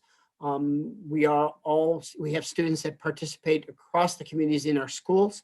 I wanted to give the board just a summary of what it's looked like in terms of the ability to operate under in-person learning and hybrid and having to make a decision to temporarily transition a school, and this doesn't include a particular grade level or a classroom, to full remote, or because of concerns about number of positive cases at any given time. And so you see clearly here that Mamaroneck Avenue School has had the certainly most significant days of full remote based on the pattern of positive cases and staffing issues in quarantine. But as an overall district, we've been successful in operating our hybrid model in welcoming students and staff to school pretty much every one of the 87 days. The 8 days of district-wide remote designate the 4 days in the first week of September that we transitioned to full remote to support the staff's transition to a hybrid and remote learning model. And then the 4 days that were right after the holiday break where we decided to go full remote to prepare for gateway testing. And so it just gives you a sense of our ability to operate the hybrid model. Bob? Yes. Just back in that slide, on MAS, have there been any improvements to how we are handling it to try to avoid, I know some of it's a density issue, but have we come up with new plans to try to help limit the possibility of a full school closure again? I would say, certainly in organizing our AM, PM pods, making adjustments to some of our special assignment of staff to special classes, and thinking through, logistically in how we can limit the impact. I would say that, this is more about the positivity rate in the village of Mamaroneck than anything else. I would say to you, Sam, that if you look at the county statistics, I think the village population has close to 270, 80 positive cases. That's vastly different from the town of Mamaroneck, about 125, and the village of Larchmont, which is in the 50s. So I think this is just a reality of the complexity of how we see the impact of what's happening outside of schools play out in our ability to run schools, both from a staffing perspective and a student perspective. Nora, I don't know if you have any additional comments. No, I think you described some of the strategies we put into place. I think a lot of it has to do, quite honestly, with size of family and an age of children. That really factors in as well. And as we see about transmission and just what's unfolding, as Nora mentioned, it may be a child or an adult in a family or an extended family member that just it travels through a family. And in some cases, a family may have a child in elementary, middle, and high school. And so, it's not just the elementary school that's impacted or the high school. It tends to have an impact across the system. And that's the challenge we face. So we may isolate a learning pod that affects 7 students and a teacher or several teachers, but at a different level of the school system, it may be 40, 80, 100 students impacted. And that's really the experience of what we have to address each day when we make the decisions around positive cases and contact. So just to summarize, our thinking about next steps as we think about feasibility and the balance of the school year. We will begin to consider starting at the beginning, that is to go back to drawing on the success of our summer planning model as an administrative team to kind of start the thinking about increasing in-person learning. We're going to revise our space audit that may reflect changes that are coming down our way around social distancing, so that I understand if social distancing, the 6-foot guidelines change for New York State Department of Health, what would that mean around our capacity building within our elementary, our middle and high school classrooms. We have a lot of work to do around scheduling options, knowing that unlike just a regular school, we will still have students who want to maintain remote learning. And we have built our schedules around the assigning of every staff, including instructional coaches, and really understanding how that would look different and what the impact would be, trying to build on consistency and continuity of student experience. We know that we're going to have to adjust and think about health and safety practices. Perfect example, in our model, we have a morning and afternoon session. We've not had to consider about students eating in school, about recess, about certain transitions. And so what would that look like? Similarly, we've had our specials at the elementary level being virtual and synchronous. And what would that look like to be in person? And how does all that play out? Our perspective, the board needs to understand we have a fixed budget, right? We have an adopted budget, so we need to understand how certain resources, the cost implications to do it at scale. And then finally, as I said, we need to collaborate and work closely with the teachers union to make sure we're all moving forward on the same page and that we have a clear sense of purpose and what we're hoping to accomplish. And so that's my thinking where we are right now. I know that many of my district superintendent colleagues in our area are all beginning and having the same conversation. We understand there's certainly strong interest from parents to consider increasing in-person learning. And our approach is to be consistent with what we did all summer and into the fall, to be methodical, to really consider everything, to understand what may or may not change and what opportunities there are to enact change and move closer to increasing instruction in schools between now and June. So questions from the board? Thanks, Bob. Board questions?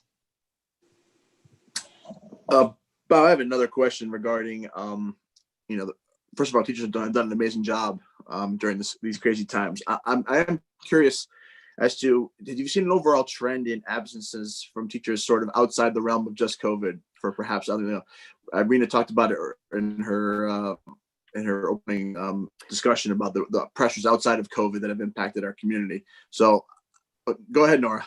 Yeah, I'm gonna let Nora and No, I also was gonna Jeremy. offer I want to- to talk to Dr. Barker because he really deals with this phenomenon on a day-to-day basis. And so Nora, why don't you go and then let Jeremy comment?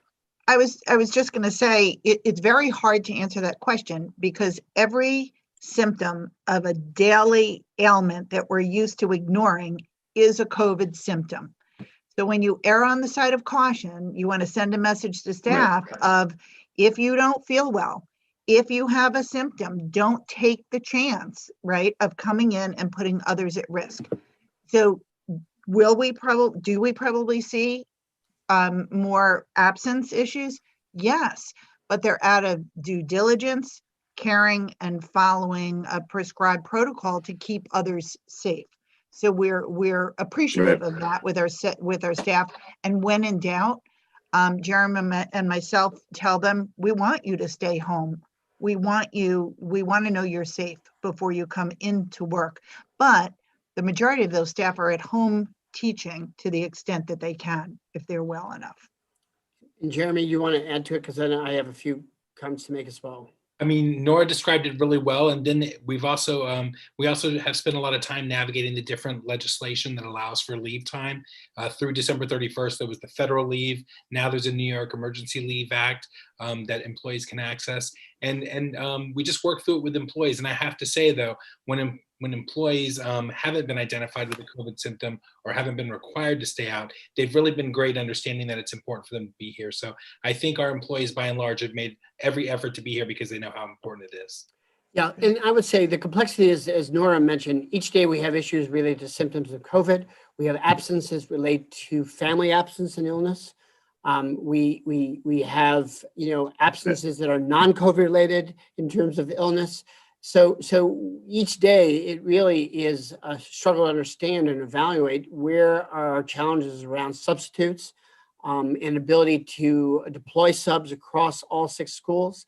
In some instances, we have people who are quarantined, but students can come in. So therefore we have to think about replacing them in coverage. So it is, Paul, to your question and point, difficult in the current moment, and it has been a challenge. And I hats off to our building administrators who have been really working with a daily maze of wondering, how do we cover classes?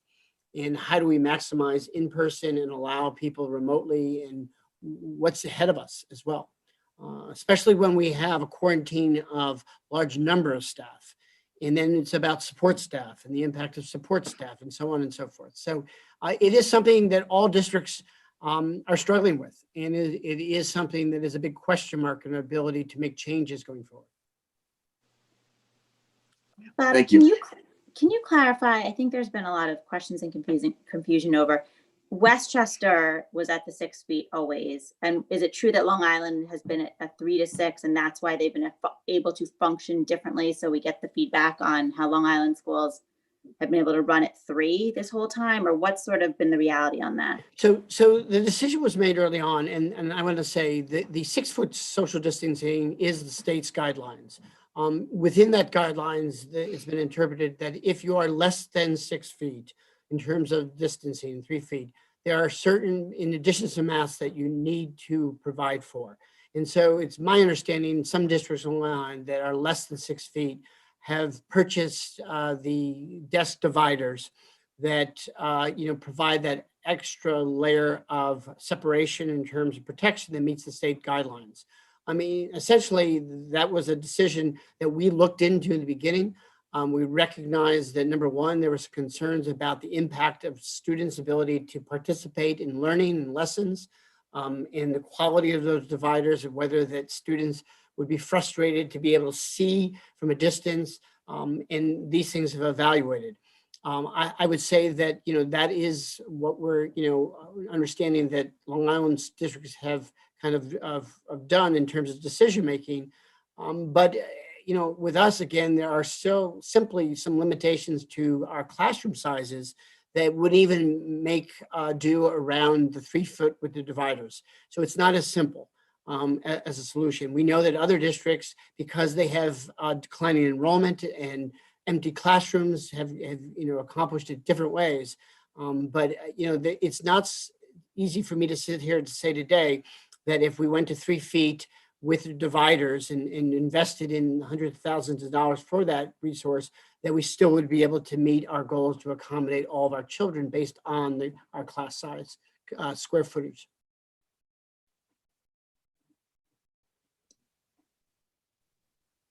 Any other board questions?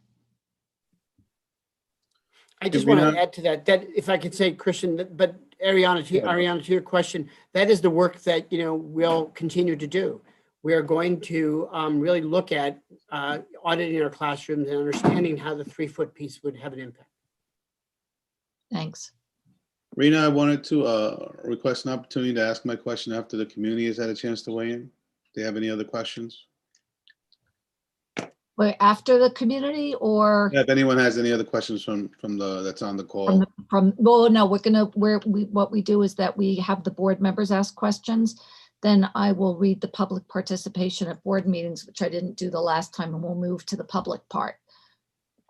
Okay. So when do you? No, so it sounds like that means question. action. Sorry? So I guess I'm gonna go now. Okay, go ahead. Okay, so while I understand and fully agree with the need to pivot our discussion tonight to address the growing concerns around shifting our sports back into full gear and getting our students back to a full day of instruction, I wanted to pause for a minute to revisit what we have temporarily placed to the wayside this evening and meeting this need for the community. COVID has changed the educational experience for all of our children, and in doing so has exposed the racial disparities we face in our community. Too often, these voices tend to land on deaf ears across the lower Hudson region. No mistake about it, this has been a tale of 2 pandemics, one which we have all had to endure for the last 10 years, for the last 10 months. The other being the struggle for equity and access for our low-income families and students of color here in our Mamaroneck School District. Many of us know that a district which values racial and socioeconomic diversity has proven to prepare a stronger and more well-rounded student. They are more likely to enroll in college and less likely to drop out, able to overcome the racial achievement gaps, foster critical thinking, problem solving, and creativity, and significantly reduce racial bias and counter existing stereotypes by simply feeling comfortable in integrated settings. So I want to ask, when are we going to move forward the conversation and work around the enrollment task force? Can we put together a timetable to engage in a clear and transparent conversation so our community could have the opportunity to weigh in, and more importantly, leverage this opportunity to play a critical role in supporting the struggle for equity and access for our most vulnerable students?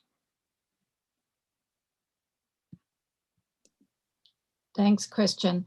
I think we all share your desire and commitment to move the work of the enrollment task force forward. It is something that we committed to as a board. I think it was pre-COVID, where we talked about the various steps that would come to play. And, I do agree with you that these are vital conversations that need to take place. I do want to say that, I had made the decision given where everybody's at. And, I think I encapsulated it in the opening statement, where our administrators are at, the level of need in each of our buildings, and really having their efforts focused right now on the needs of the children in our buildings, which are extensive.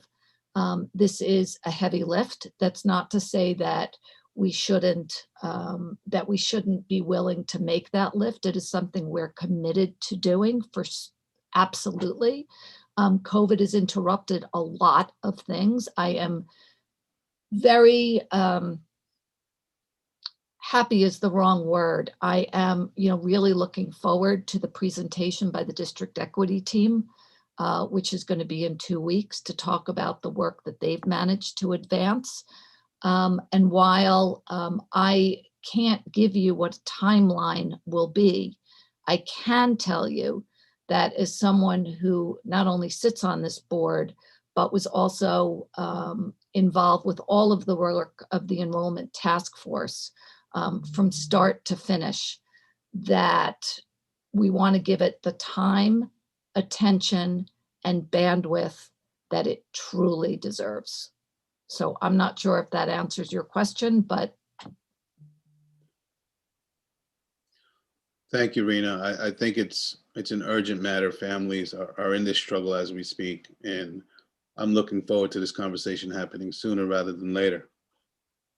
Okay, thank you. And if I could just, I just want to piggyback too. I just think the other thing that I'm super cognizant of, though, and why I think I also felt that tonight's conversation was so important, and that the work that, Bob, you're saying you're committed to doing in terms of looking toward getting kids back into school more, is I think we're all keenly aware of the disproportionate effects of having children home any amount of the day. And so we're so grateful to have students in the building in this hybrid model, but that if at all possible, and if with this, relooking at it, we are able to get our children back into school more, that there's huge upside for all students. And most importantly, understanding how valuable that would be for our students who most need to be in the building. Sam, were you about to say something? Or? I was just going to say, where we left off with the task force, if everybody remembers backing up, was we were going to look for a consulting firm or someone to help evaluate what the task force came up with, and we needed more details in numbers. And I believe when we left off, that was where we were headed, so we could get a better understanding of what our options could be, because some of the things the task force came up with required more detailed information and or limited us on our possibilities of doing it. So it's not just about revisiting the task force topic. It's information we need to gather to move forward. And I think the administration has been hampered on being able to find such a firm to do it. I believe Bob started, and maybe you could fill us in on it, but at this point, I'd love to think we could find someone who could be analyzing it while the administration's busy with everything else. But if we first have to find that firm to do that analysis. We certainly don't have the bandwidth right now in-house. And I do think, Sam, just from the enrollment task force, I appreciate that point. That we have a very active and engaged administration, and a lot of the data and information that's needed is done in partnership, with the district. So it doesn't seem that it's as I agree with that point. We absolutely did say we needed to increase our bandwidth. So, I appreciate that. I just wonder about, we tend to work in concert with individuals as we proceed. So, Yeah, Bob, we certainly do. did you want to say anything about, you Yeah, know? the only thing I would say particularly- is that the commitment, as far as finding a partner to set up a process and kind of evaluate and kind of bring the community together is the critical factor. So the work of reimagining or rethinking the structure of schools is not something that happens often in places. And so finding the right partner who could, help us kind of formulate a process, understand how we would, kind of invite people in and launch this in a collaborative way and help us arrive at a place of recommendations is really the critical piece to this. And, we did a lot of what I would say ground breaking work thinking about this issue within the task force. We've created the report, we made recommendations, but it's really understanding how to launch a process, who's the right partner, and what we hope to accomplish it. That to me is as much part of this than anything else. Thanks, Bob. Sorry, guys, I'll finish real quick. I just wanted to say it's something that I attempted to say we need to put it off because we're going through, but it also is an issue that's going to keep biting us. And it affects not only our budgetary, which we're going to get into, our equity issues that we're going to get into, and also our education. And so there's a lot tied into this. And we just can't let it slip away. And yet it's hard to say that at the same time that I'm looking at the administration we've had on here and thinking about Bob and Nora and Barry and Annie and everybody. And when in the world would they have time to open that and start again? I mean, they don't get to sleep right now. So it's just reminding everybody it's something we have to keep front and center, I guess. Thank you. Thanks, Sam.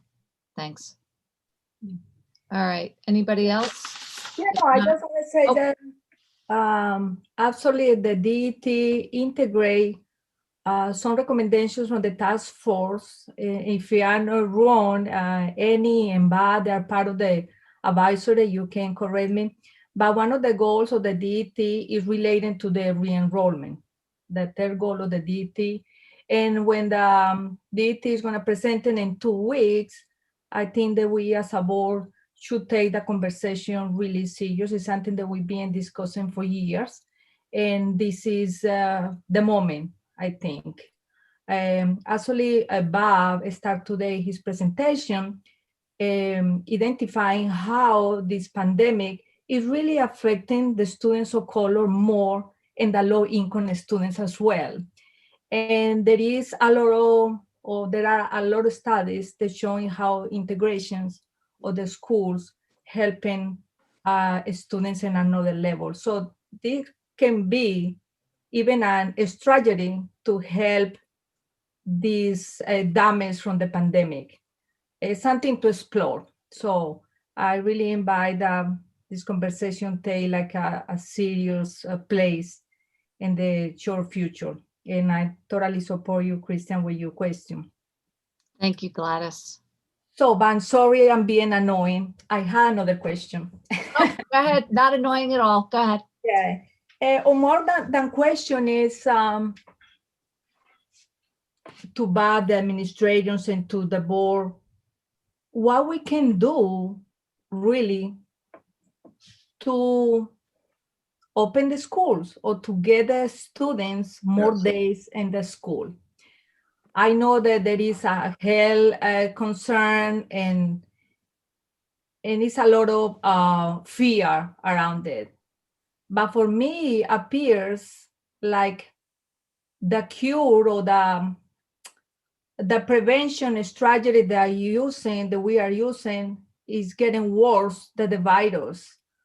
We're seeing like the case regrading and being affecting so bad on every level, not only academically, but from the mental health perspective, really bad, even families. So how we can start moving a little bit to get this sense of normality.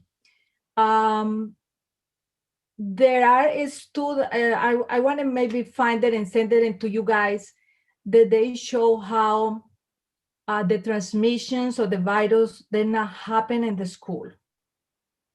So how they happen in the families and other areas appear like at the schools is a safety place, because we follow all of the protocol and for all the PPE that we are using.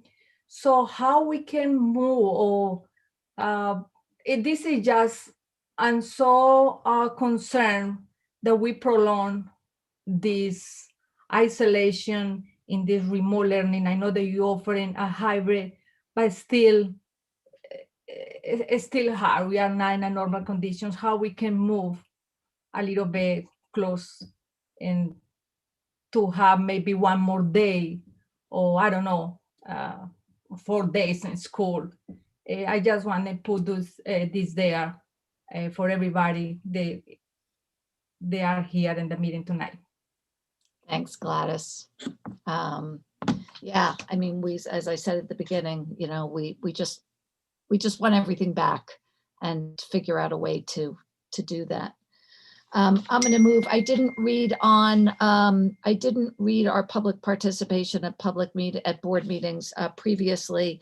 I'm going to read an abbreviated version of it now. I know we must have a couple of questions from the community. If anybody who wants to speak, Debbie is operating the chat feature. She will let you in. If you could state your name, the school that your child's associated with, and any organization you're representing. Any group or organization wishing to address the board must identify a spokesperson. All speakers are to conduct themselves in a respectful and civil manner. Obscene language, libelous statements, threats of violence, and statements advocating racial, religious, or other forms of prejudice will not be tolerated. Questions concerning matters which are not on the agenda may be taken under consideration and addressed at a subsequent board meeting. We will try to respond to questions that could be simply and very briefly answered. Questions that require a longer response, we will follow up and someone will get back to you. And the board vests in its president or other presiding officer the authority to terminate the remarks of any individual when the individual does not adhere to established rules. What we have been doing is that if somebody does not follow our guidelines, that individual gets a warning. And if they do not follow the guidelines at that point, Debbie will end up cutting off your remarks. We're going to try to adhere to 3 minutes in the interests of time. So we will be timing. And with that, I want to turn to Debbie and open it up for comments and questions. We have 4 questions at this point. Let's start with Chris Mancini again. Chris? Hello, can you hear me? Yeah. Yes, we can. Okay, thanks. Yeah, thanks a lot. Thanks, everybody. That was a good presentation. I would just like to, I guess that was a great question from Ariana, and I really appreciated Gladys's comments too about getting the school reopened. So to make I have 4 kids. 3 are in Mamaroneck schools. One's at Murray, one's at Homix, one's at MHS. I'd like to say that the hybrid model is just so much better, like monumentally better than what happened in the spring. That being said, I think it's really extremely important for the kids to get back in school full time before the end of the school year to show them that there's hope. And I have my 2 younger kids are actually okay. My older kid at MHS is like having serious issues, like Gladys said, and he just needs some hope that he's going to get back in school.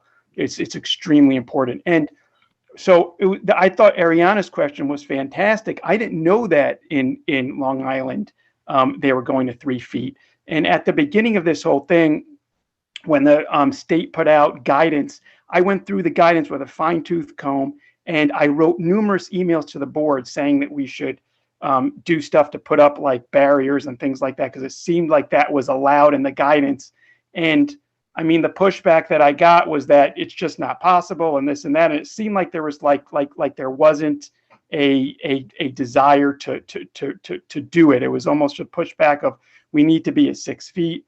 I guess the question is, if we have 2 board members now who are saying that they want to go to full time, and that we do have the capacity to do within New York State guidelines, what more do we need to do as a community to actually get to that level? So if do we need to convince other board members to do it? Do we need to start a big campaign? I'm just trying to understand kind of what ability we would have as community members to get the point across that we do want to go back full time.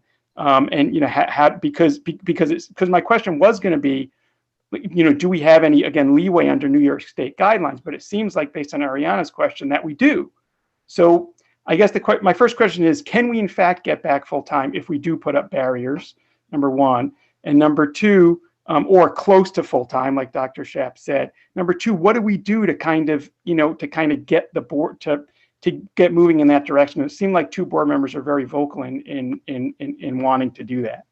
Chris, I'm going to jump in. I think that, Dr. Schaap's outlined, the thoughtful approach that he wants to take as we go ahead and move into the next phase. The planning that took place in the summer, we really want to follow that. I think it was very successful. People felt included. It may not have been, what everybody wanted, but for the majority of this district, people were, as you just said, that the hybrid model was so much better. So, I think we need to give our administrators the time and the space to take a look at this in a way that incorporates all the factors that Dr. Schaap's outlined. Thanks so much, Chris.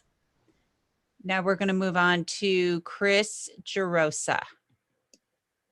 Hey, Chris. Hi, everybody. Thanks so much for all these great presentations, and I really appreciate all the efforts to try to get the kids back in school. I was just wondering and I know this is always changing based on the cases that we see and how that number changes, but what is your estimated timeline for when you might have a plan to increase attendance at school? And then a second separate question would be, since you're working on the 21-22 budget, are we moving forward with that, assuming and hoping that we're going to be 100% back and budgeting for that level of staffing?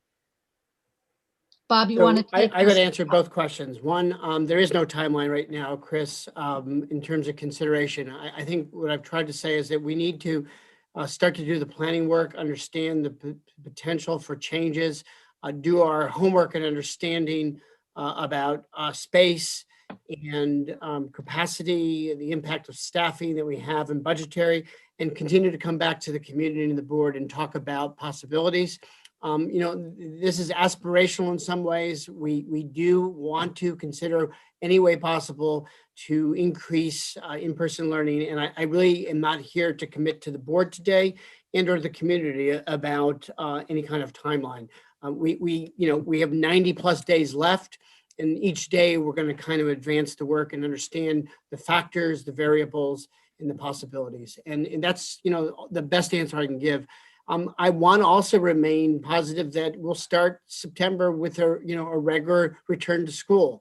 I think we are budgeting and creating a superintendent's recommended budget that reflect that, the full extent of our programs and staffing. But we also have to be mindful of the fact that, certainly the experts, scientists have said, the what ifs, and what does that mean in terms of our ability to pivot and have the flexibility within our budget as well to understand, and the possibility that learners may continue to want to learn remotely and the regulations around that. So I think all of that is being kind of considered as we construct a budget and hope for the best and plan for the best and consider the worst in our process. Thanks so much, Chris. Okay, we're going to move on to Athena Maikish. Hi, folks. This is Athena Makish. I have 3 kids, 2 of whom are at Central. Thanks again for all your hard work through all this. We all know it's been super challenging. I had two key questions. The first is an administrative one. When will the next survey come out that's asking for a commitment to either switching from in-person to remote or remote to in-person? I thought that was supposed to be this week, but I haven't seen anything. And the second question I had, a little bit more complicated, but I believe at the December board meeting data was shared showing the significant gap in the year-over-year fall achievement levels in math and reading between the different races and economic backgrounds. I wasn't able to attend that meeting, but I wanted to understand what the follow-up actions have been and will be to address that data.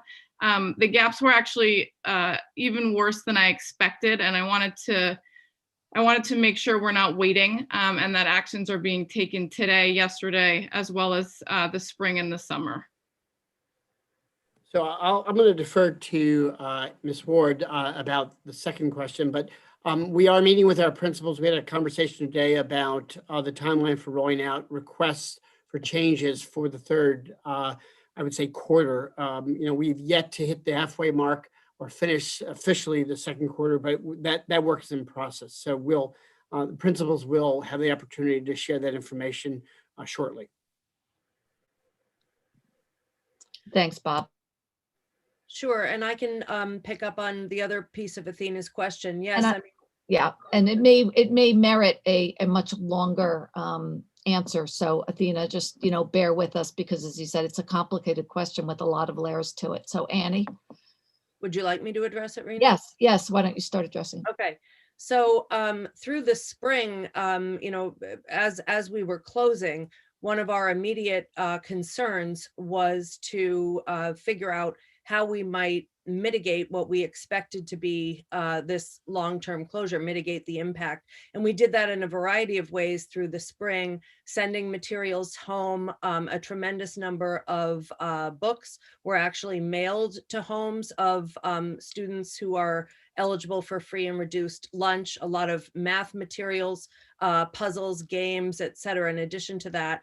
And you're correct that at the I think it was the December Board of Ed meeting, the study session, I reported on the data that you're describing, where we looked at, so through the summer, I should say, teams of teachers worked with administrators and our instructional coaches to figure out how we could revise what would be our ordinary assessment protocols in order to make them safe and reliable as students came back to school. And at that point, we weren't even sure what that was going to look like.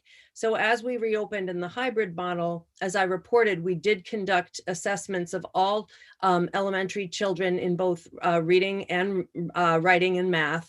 And then we did disaggregate those data. Of course, individual teachers used the information right away, along with everything they were noticing about kids from the moment they either showed up on screen or walked through the door. So I would say the first line of defense is the differentiated instruction, small group instruction, individualized conferences that have been going on day in, day out since September, really meeting kids where they are and targeting their next steps in a variety of ways.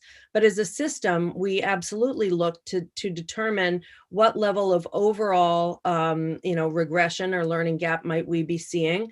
How do we compare that to other information that's out there at the national level? But more importantly, what are we doing about it?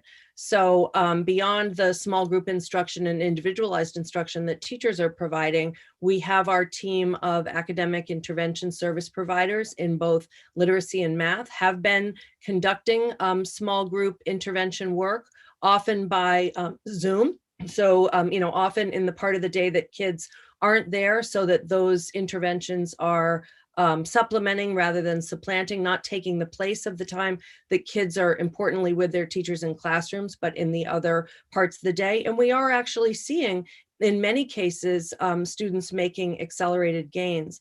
But very, very concerning if you put together the data, which suggests that our children most affected by the learning loss are children of color and children in low-income homes. Now you couple that with what Bob mentioned earlier, that we've been concerned all along that many of our students of color as well as students in low-income homes are learning remotely. So that just adds a layer of challenge of how to do all the things that I've just described. So, this is why there's a tremendous sense of urgency around this work.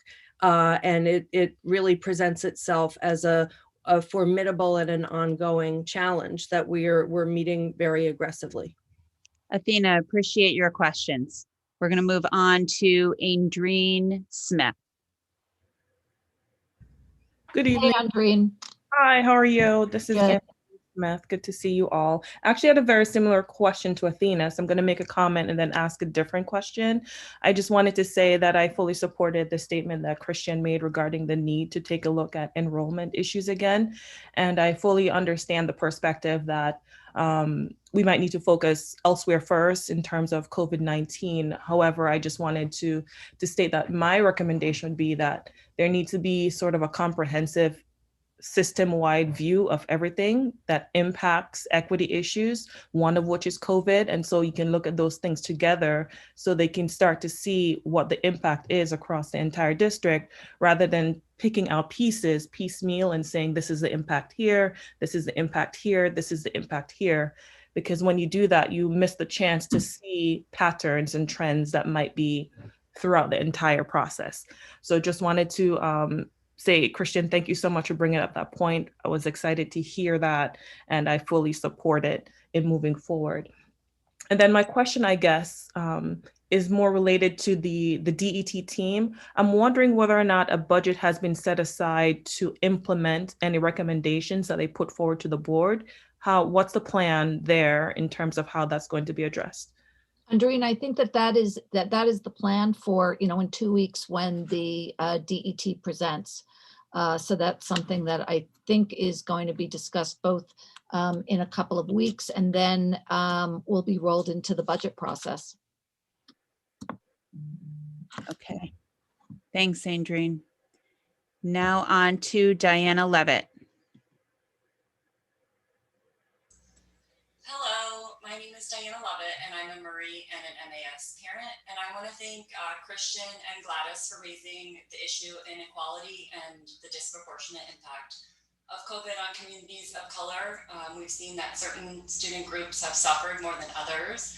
And like Andreen and Christian and Gladys, I urge the board to prioritize our low-income and POC students in board agendas, not only when we are discussing the DET, but at all times. So just a comment, thank you. Thanks, Diana.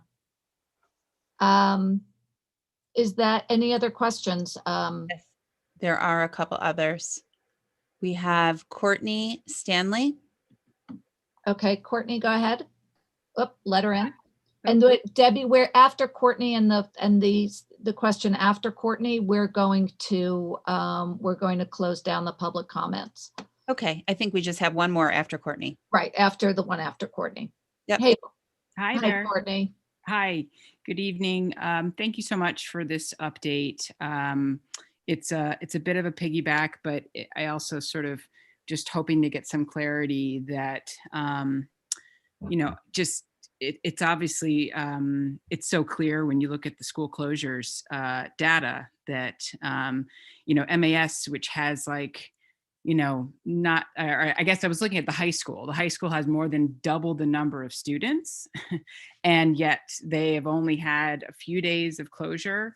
And so to me, I feel like there is, while I understand, Annie, from extra efforts that are being made to reach these students, at the same time, I feel like what other extra efforts can be had to just monitor the situation and really get a hold on MAS. I just think that there's clearly no other school in the district that needs this type of additional help.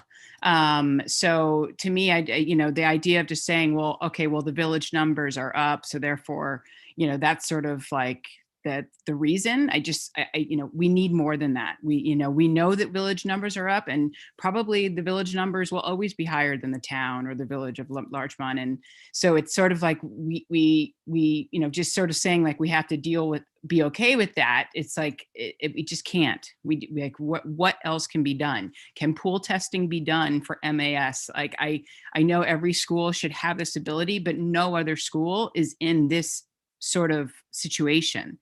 And so understanding also sort of as a second question, understanding that probably social distancing, okay, fine, if Long Island is doing 3 feet, but for the most part, there's social distancing is going to remain an issue for a very long time. So, how can the district plan, according to that? So, can we have longer days, or can we have summer school for children that are clearly struggling? What can be planned to help really, not to say that we're not tackling this. I know everyone is trying their hardest, but it's like these conditions are not probably going to change anytime soon. And so how do we get beyond that and still be able to move on? It's just like, I can't sleep, and I know anyone else can't, knowing that just because numbers are up, we can't really do anything more than we are doing. So I appreciate everyone's input tonight, but I just wanted to make that point. Okay, thank you, Courtney. We are just going to take one final question here, although we did just have another one that came in. But let's start here with Claire Mills. Hi, good evening. My question, I think, really. Hey, Claire, could you just tell us what school your child attends? Yes, Murray Avenue, and she's now currently fully remote, but would actually like to return to be part of the hybrid model. I think that just dovetailing with the last comment, there seems to be a growing consensus. Today's headline related to CDC's guidance and recommendation for return to school as much as possible. I understand the case levels in Westchester, but that headline was paired with an op-ed by Randy Weingarten from the American Federation of Teachers that was co-penned with the head of the Rockefeller Foundation, who has a medical background. Both of them arguing in unison for as much as possible a return to school and more time in school. But my question really relates to what has been a seismic shock in education. We're approaching a year now, and obviously students before the pandemic had diverse needs. Those have only been in some ways exacerbated by this crisis. And my question to you all is, what is the district's strategy for assessing those diverse needs of our students and then resourcing them this year and next? Because these are longstanding, in many cases, longstanding issues. Thank you. Thanks, Claire. And I'm going to actually, before we wrap up, because we are going to close out the comments, given the hour.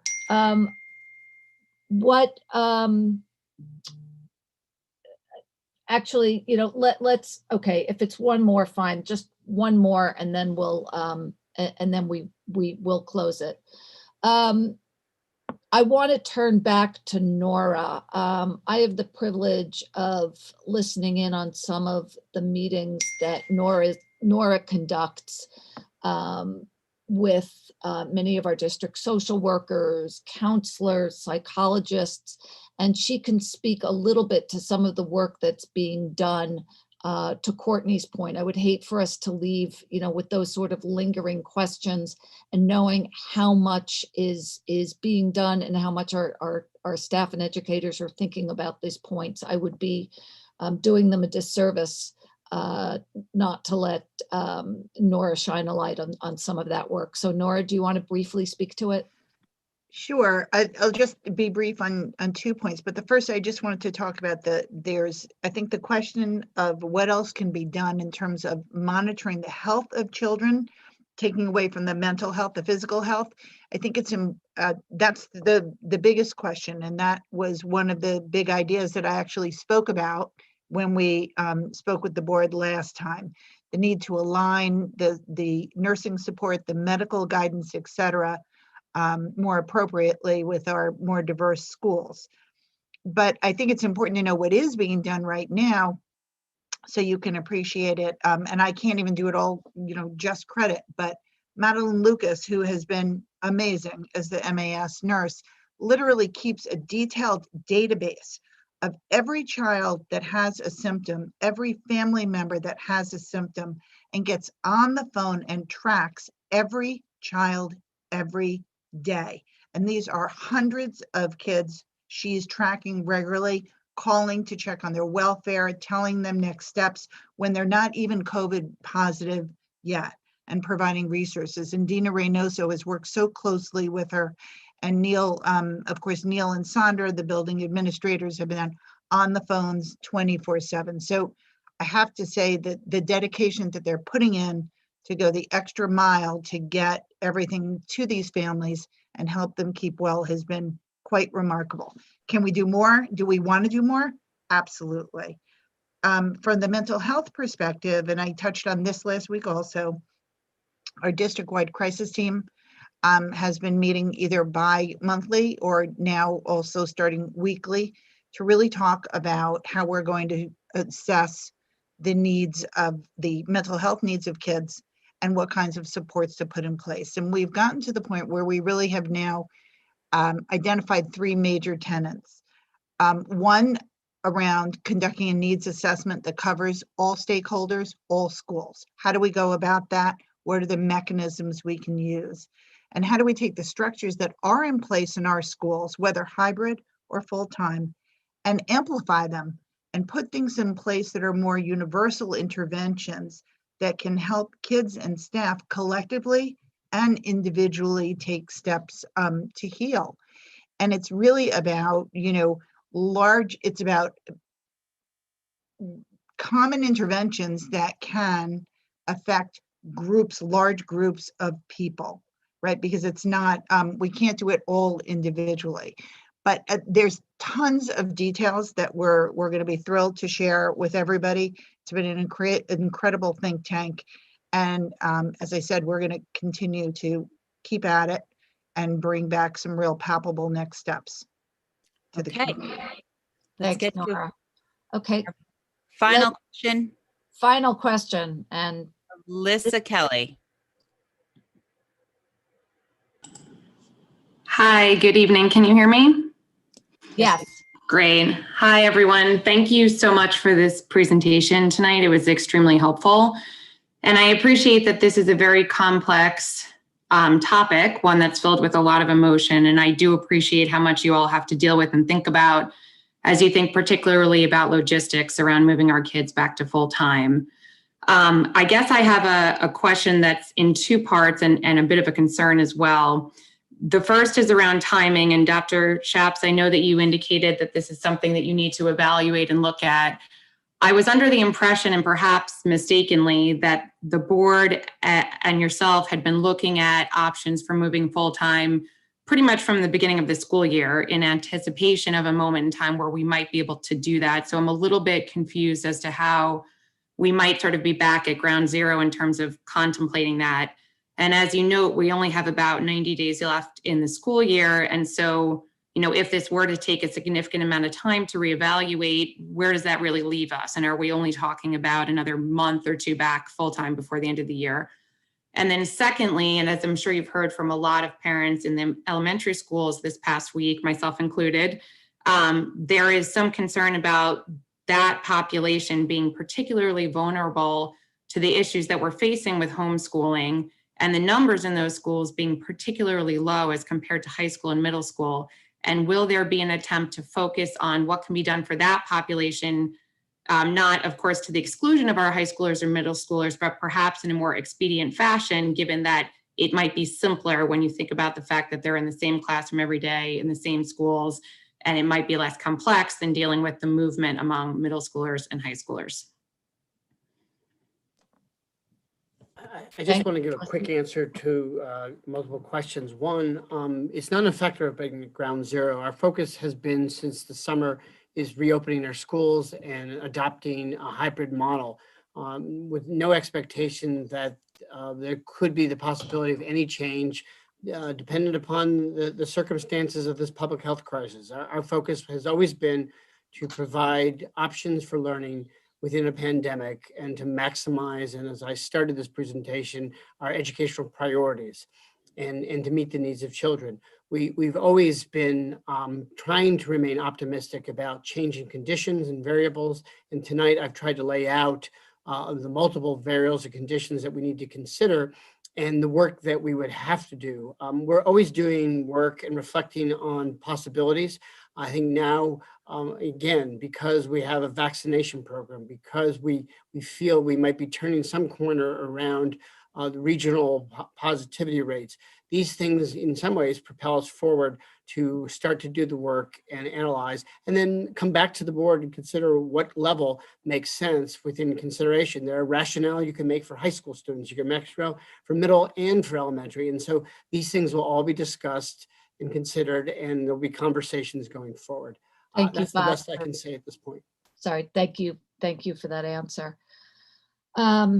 Okay, I'm going to move along to our future business. Thank you all for your questions, your comments, and thanks to our administrators and to Barry once again. Upcoming meetings. Tuesday, February 9th, Board of Education study session. It's going to be an update from the district equity team. Tuesday, February 23rd at 7 p.m. Board of Education business meeting. Topic is a HOMIC schedule update. And Tuesday, March 2nd at 7 p.m. board study session. It is going to be the presentation of the superintendent's recommended 21-22 budget. With that, can we have a motion to adjourn? So moved, Paul. Second, Ariana. Okay, everybody. LMC, thank you. And thanks to everybody who participated this evening.